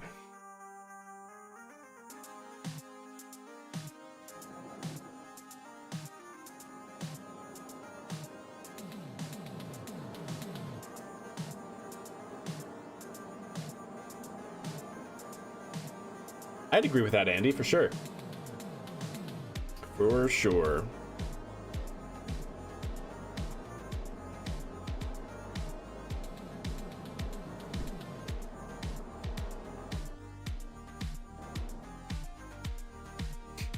All right, we are tracking the pad, looking good.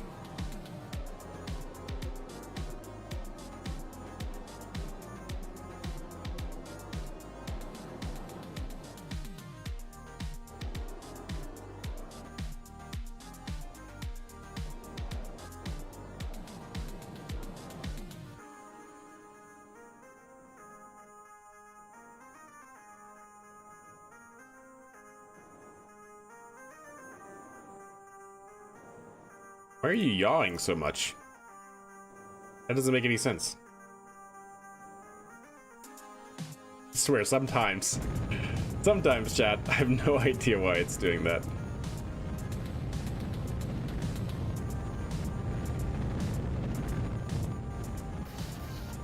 There we go. Ah, yes, very nice. Oh, what a beautiful throttle response, too.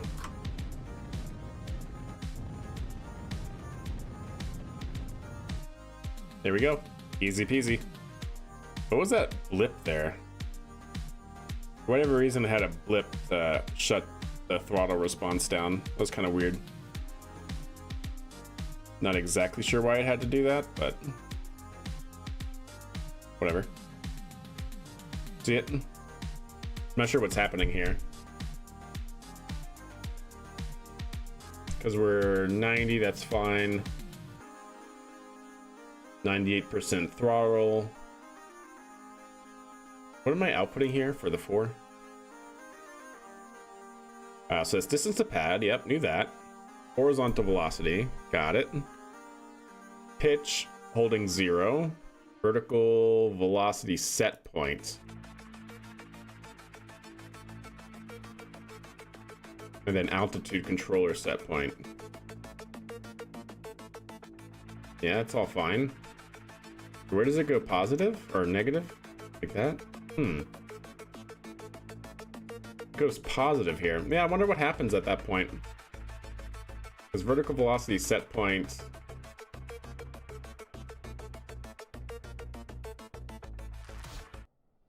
How hard would it be to code docking to an orbiting vessel? Not too hard. Depending on how you do it, right, Sam Silk? Because I think the easiest way to probably do something like that is if you have your station, right? Yeah. You have your station, right, with a docking port on it. What you would want to do, and this is kind of what they do in real life, is you originally have some kind of starting point, right? So let's say you're approaching it from behind the station, but the docking port's away from you. You would want to set up your controller to first get you on the side of the station where the docking port is, right? And so then that gives you a starting point. And then from there, you would probably want to essentially do everything step by step. So if you are essentially you know, let's say we're looking directly at the docking port, right? So we're not getting a 3-dimensional space, right? Let's say you start over here, right? So you're starting a little bit down and you're starting a little bit to the left of the docking port. What you would probably first want to do is translate this way, to where you can then get the left to right lateral error out of the way and zeroed, and then you would want to go up and then get that error to 0 to where you're now perfectly lined up with a docking port, and then you would just thrust forward by a small amount, right? That would probably be like the easiest way to set up a code to do docking, where you just go step by step, saying like, okay, I'm starting here, I'm going to translate over this way and get here, and now I am, you know, my lateral error is now 0, and then get here, and then now my left to right and vertical error is 0. Now we just thrust forward to, you know, be able to dock. That's probably how I would do it. And there's of course more sophisticated ways, obviously. But yeah, if you can do that, then that should be pretty good. That should do it at least.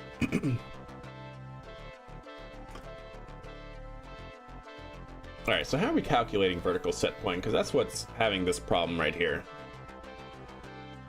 That's getting an altitude controller update. Interesting. I wonder if our integral gain is too much? Because what would cause that to flip, right? Either the derivative is too high or the integral is too high to cause that sign flip, right?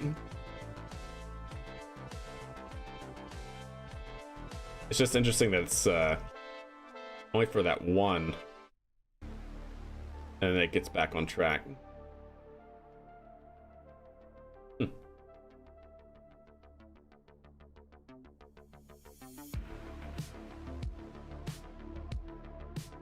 Oh. Wait a second.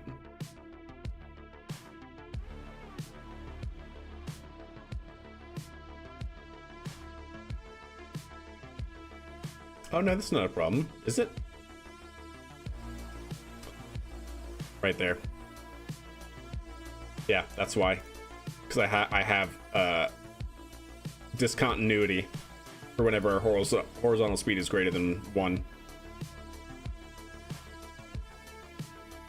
Yeah, that's that's why. That's why.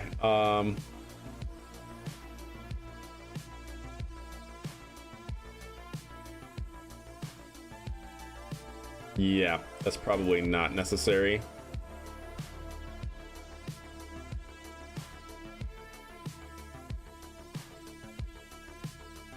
Probably doesn't need to be like that to get that drastic. Let's do -6. So that way we're still descending at a decent rate. Oh. I was like, what happened? There we go. Yeah, absolutely, Sam. My pleasure. And I do want to implement that at some point as well. Like I said, we're doing all this step by step. Trying to get our landing worked out. From there, we'll do our boost back burn automation. From there, maybe we'll do orbital rendezvous automation and things like that. There's a lot. Like I said, there's no end to the possibilities of what you can do with KRPC, the mod for Python, or with Python. Well, any coding language that the mod supports, right? Because the mod supports a lot of different coding languages. Could even develop autopilots for aircraft for when we do recovery operations and whatnot. Could even automate our shuttle landing, re-entry glide slope control and stuff like that. There's a lot of stuff we can do. We could automate the whole mission from start to finish. Almost. For reusability, you have to have that disconnect, because you have to be able to control the two different craft at separate times. But otherwise,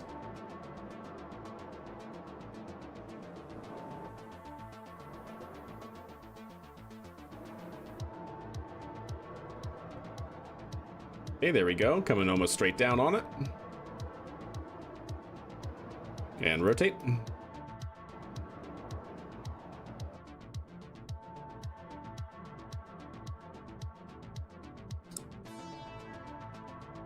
See, I don't know why it's doing that all of a sudden. Maybe our response time on the yaw control is a little bit too much. Because pitch still looks mildly fine. Yeah, I think our stopping time is a little bit too high on that, maybe.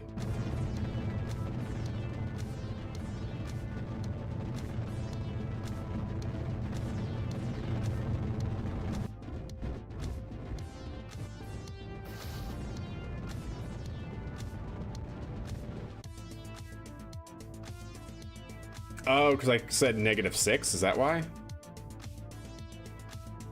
I'm so confused. Getting, oh yeah, -6 is what it was. All right, so that's too high. Okay, that's good. That's good to know. That's good to know, chat. That was too high. This should be like maybe -3. And that would be better.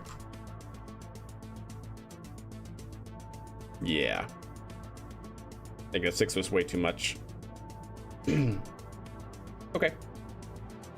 And then, yeah, let's go back up here to where we were on our stopping time, and then make this 6 and 6 like it was. That should probably help damp it out. And we go again. Go again, chat. Well, I'm glad y'all are enjoying it, Sam. Yep, glad y'all are enjoying it.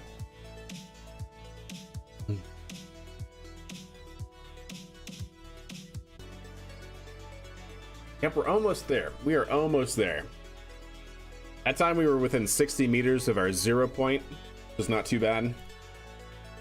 Like I said, I think the only way to guarantee we get better is to abandon the PIDs, because that's just a linear control system that doesn't have the effect of something like a nonlinear control or an optimal control architecture.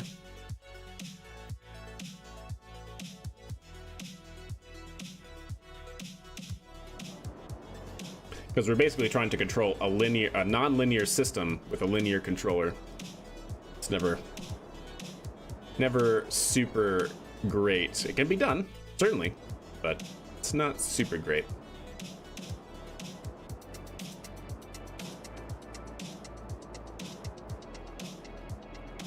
We'll see if that lowering the stopping time on the PID loop is going to make it a little bit smoother.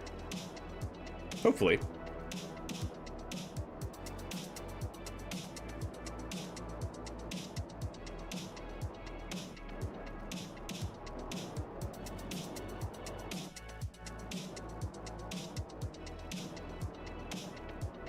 The roll control is off now. Why is the roll control off? That doesn't make any sense. It's not rolling. Oh, there it goes. Finally, it's trying to roll. Okay, but I think we're really far off now, are we not? Could be better, could be worse.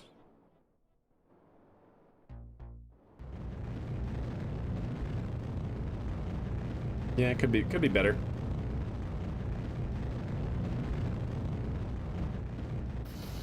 Oh, there we go. That was pretty clean. I do say so.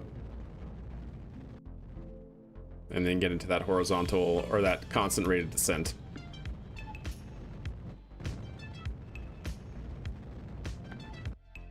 That's pretty good. I mean, I like it. That's pretty good.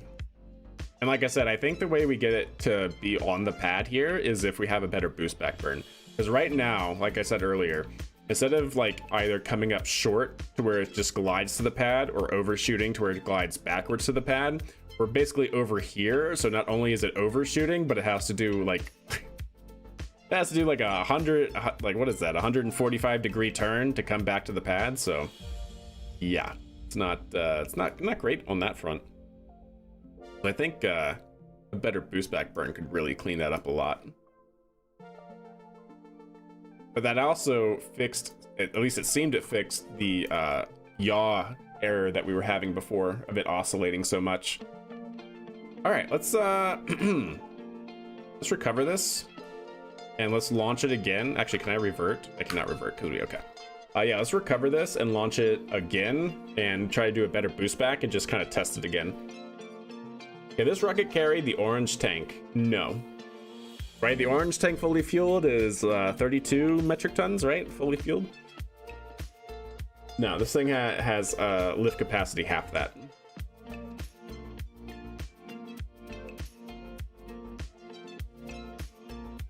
Yeah, that was a much cleaner throttle response on the landing.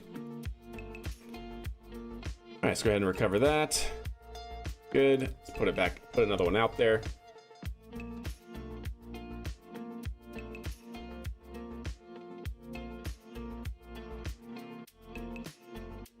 Slowly but surely, ferociously.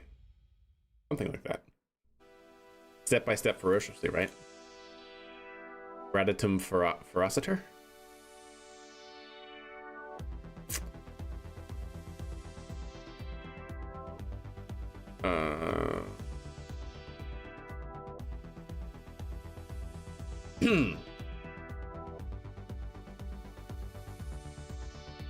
Yep, that's it. Put it out there.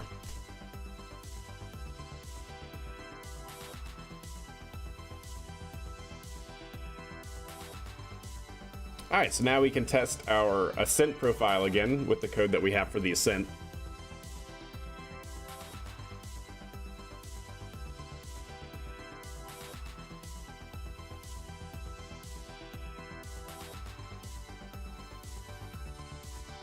Come on, KSP, you can do it.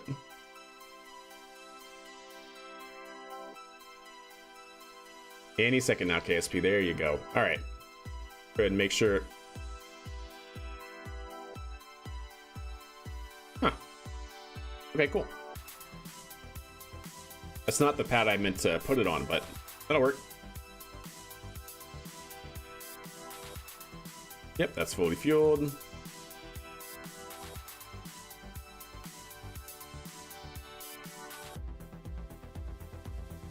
And now that's fully fueled. Awesome. Cool. T-minus 10, 9, 8, 7, 6, 5, 4, 3, 2, 1.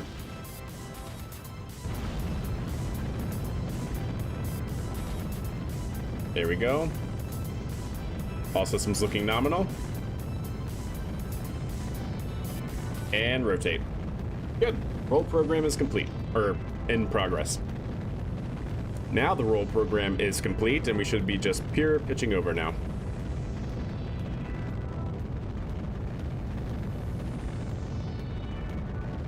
I wonder how much time warp we can put into this without it going haywire. Well, I guess that tells me all I need to know. We'll leave it at 2.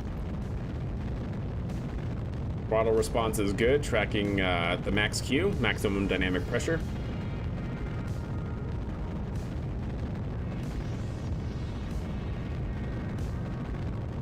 And throttling back up, 100% power, now that we're past max Q.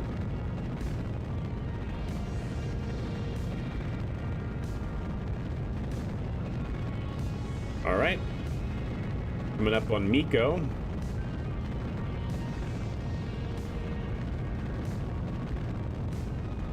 Coming up on Miko.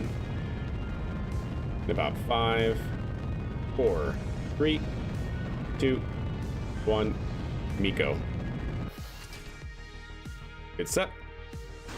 And good engine ignition. Go ahead and pop that off. Perfect. All right. Control from here and start our boost back here.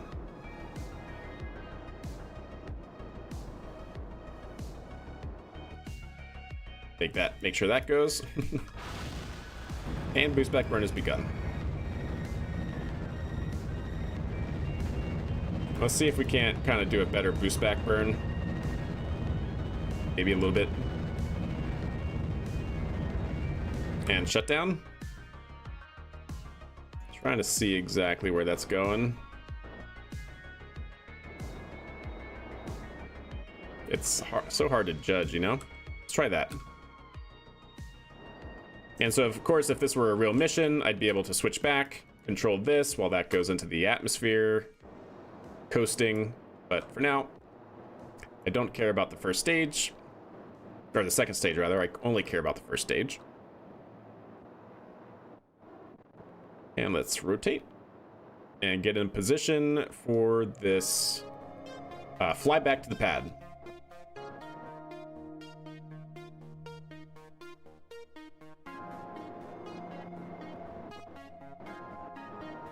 Try to line ourselves up manually the best we can with the pad, not that it really matters. All right. Is this automated right now? The boost back burn I did manually. Have not automated the boost back burn. But I am about to automate the landing burn here very soon as we start descending.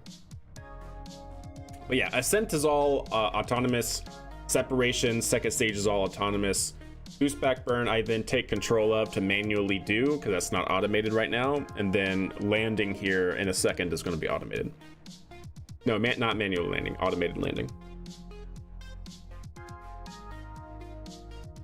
All right, we're starting to descend. Let's go ahead and engage landing. All right, it's autonomous from here. Nope, doesn't need an entry burn. We have found.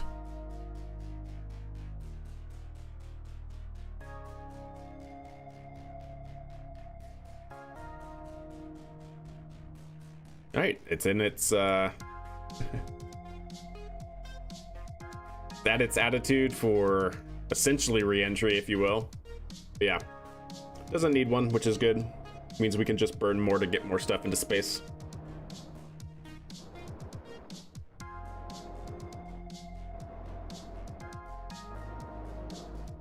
Some slight roll oscillations, probably because our roll thrusters up here are too overpowered. Not gonna worry about it though.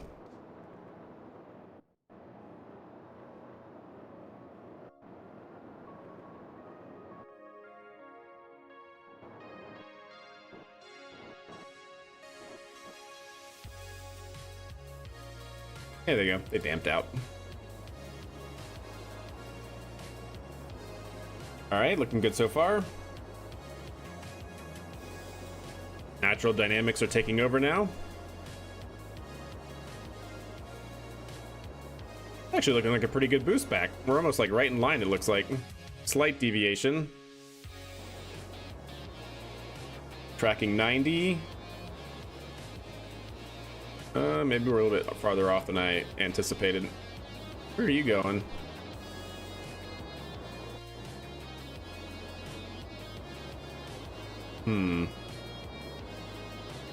Is maxing out again. Why is it doing this? We just did all that testing. See, that's what I was worried about, that we were,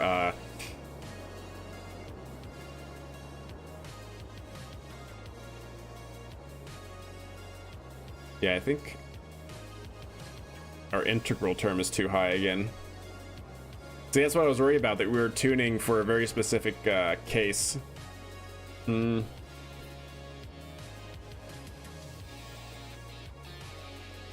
Because, yeah, now we're so far off. What are we doing? Son of a gun. Can we try lowering that integral term just to see if that's any better? That integral term is definitely really finicky. But everything else is good in terms of landing and stuff, so that's not a problem. But yeah, that integral term I think is our detriment. Where is it? Yeah, I think that's our detriment right there. Let's drop that down a little bit and see if that helps. Because we were just maxing out. We were actually even flipping the sign on our controller, which is not good. So that's usually the case with an integral term. All right, let's bring it back. That's like the speed of sound? Yeah, indeed, right? Yeah, it definitely goes fast. All right, let's bring it back and see if we can't get a better... So yeah, I dropped the integral term because I think that's what's causing our biggest issues right now. At least we'll see.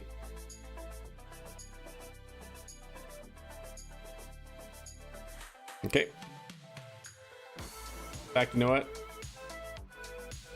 Let's not do that. I want to kind of coast for a second as well. Like, it looks like we should basically be lined up, you know?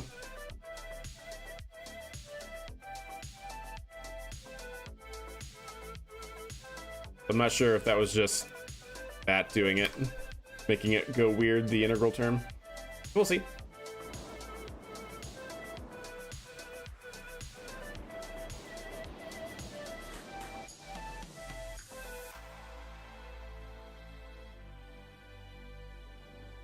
Okay, that at least seems more stable so far.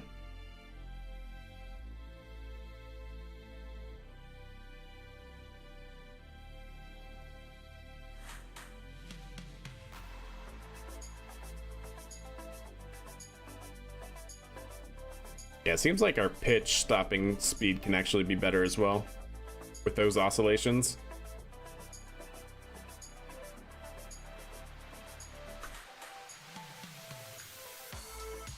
Okay, that's better. Still not superb, but better for sure.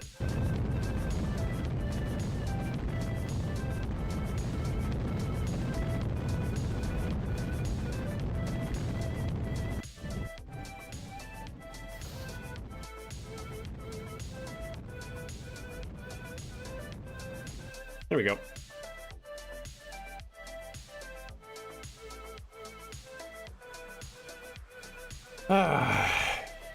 So what the heck is happening? And why? And why?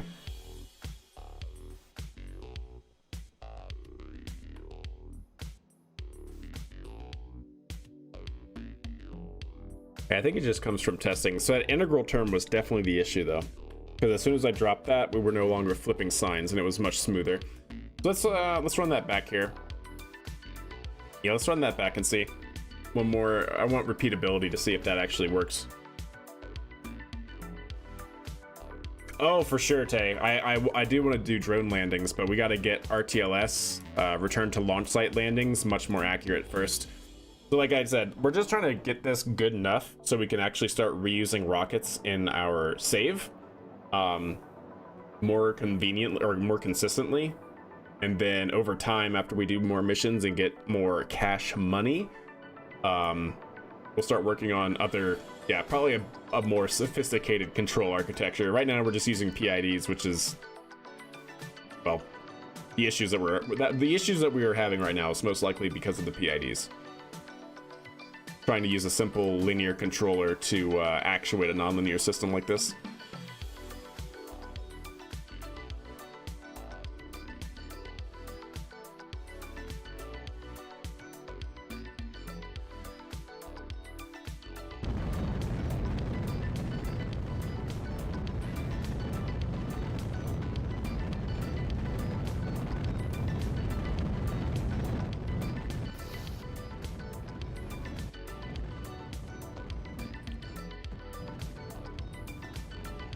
Okay.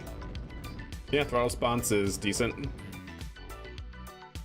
Yeah, so like I said, we can land it consistently. We just gotta, like I said, I think we're just hitting the the limit of this control architecture to get to the center point, which is kind of funny.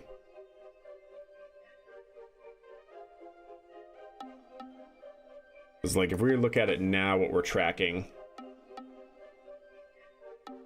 We're at 109, we're at 81, and that was just by... Man, the heck? I want to put the integral term back at where it was. Is it really going to flip the sign again? Like I said, repeatability is what I want here. So if I go back to our original gains that were working with the other version, or that were working with the other trajectory, is it going to have the same issue, or is it not? I'm so PIDs, they're fantastic, but they're also horrible. Football field drone ship and you're good? Yeah, I know, right? Yeah. Unfortunately, I need like a 3 football field drone ship at 100 meters. You made your own Cygnus? Nice.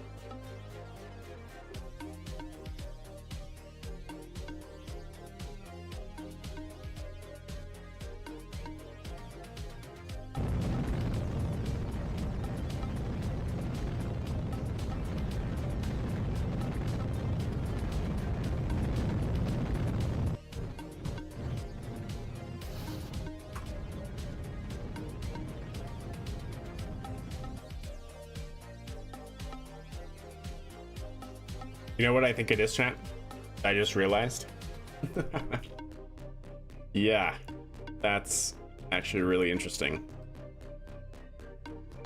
And I don't know why I didn't think about this before.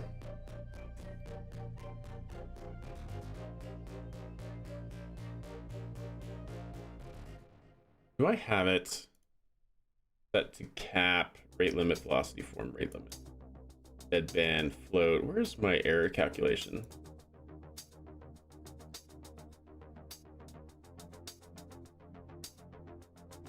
Do I clamp my error? That was the last error.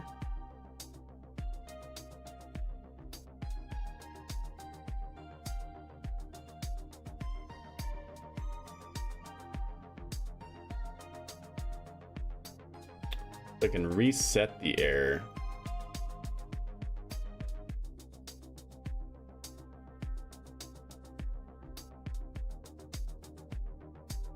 You know what's happening as to why it's doing that? I don't know why I didn't think about this before.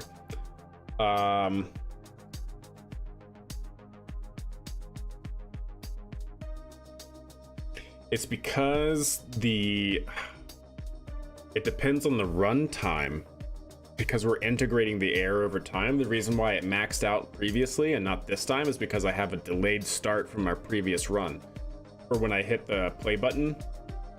And so, like I said, the integral windup is worse when we have it run longer. So how can we do that? We have to cap the integral windup.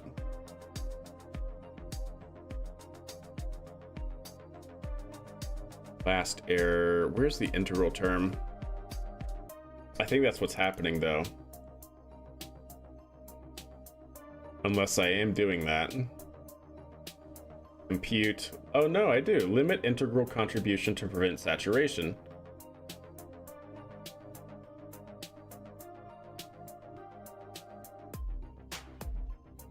So I am doing that, so that's not the issue, I don't think.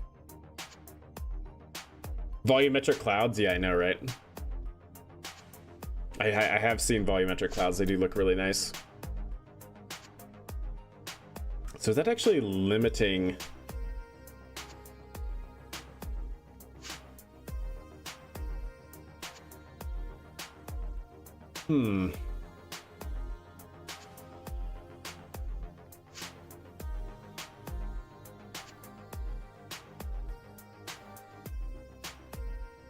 Limit integral contribution to prevent saturation. I don't think it's doing what it should be doing though. a self.integral.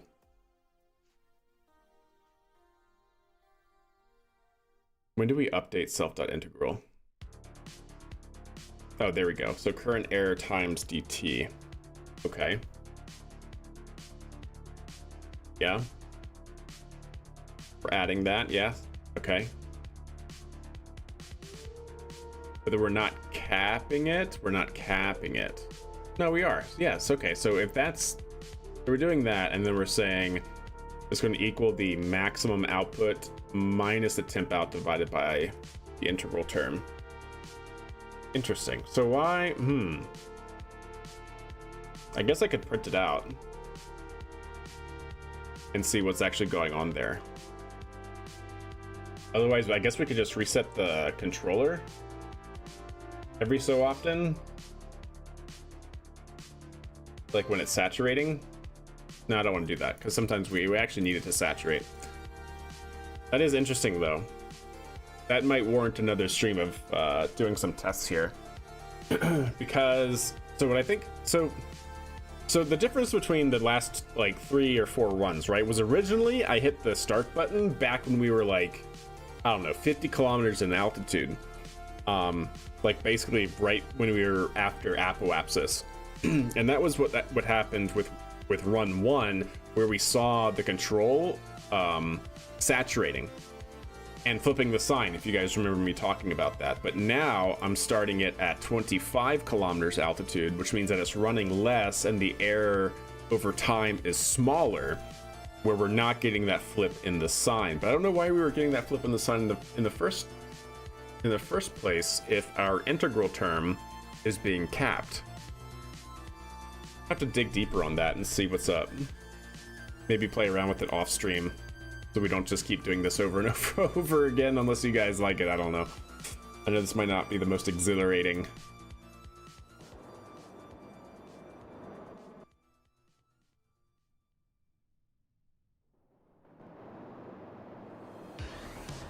Because see, now we're essentially starting it at, you know, below 20 kilometers, so the script only runs for, I don't know, say 40 seconds, whereas when we were launching it or starting it at apoapsis, it's running for twice that long. So the error windup is even larger. It's the only thing I can think of.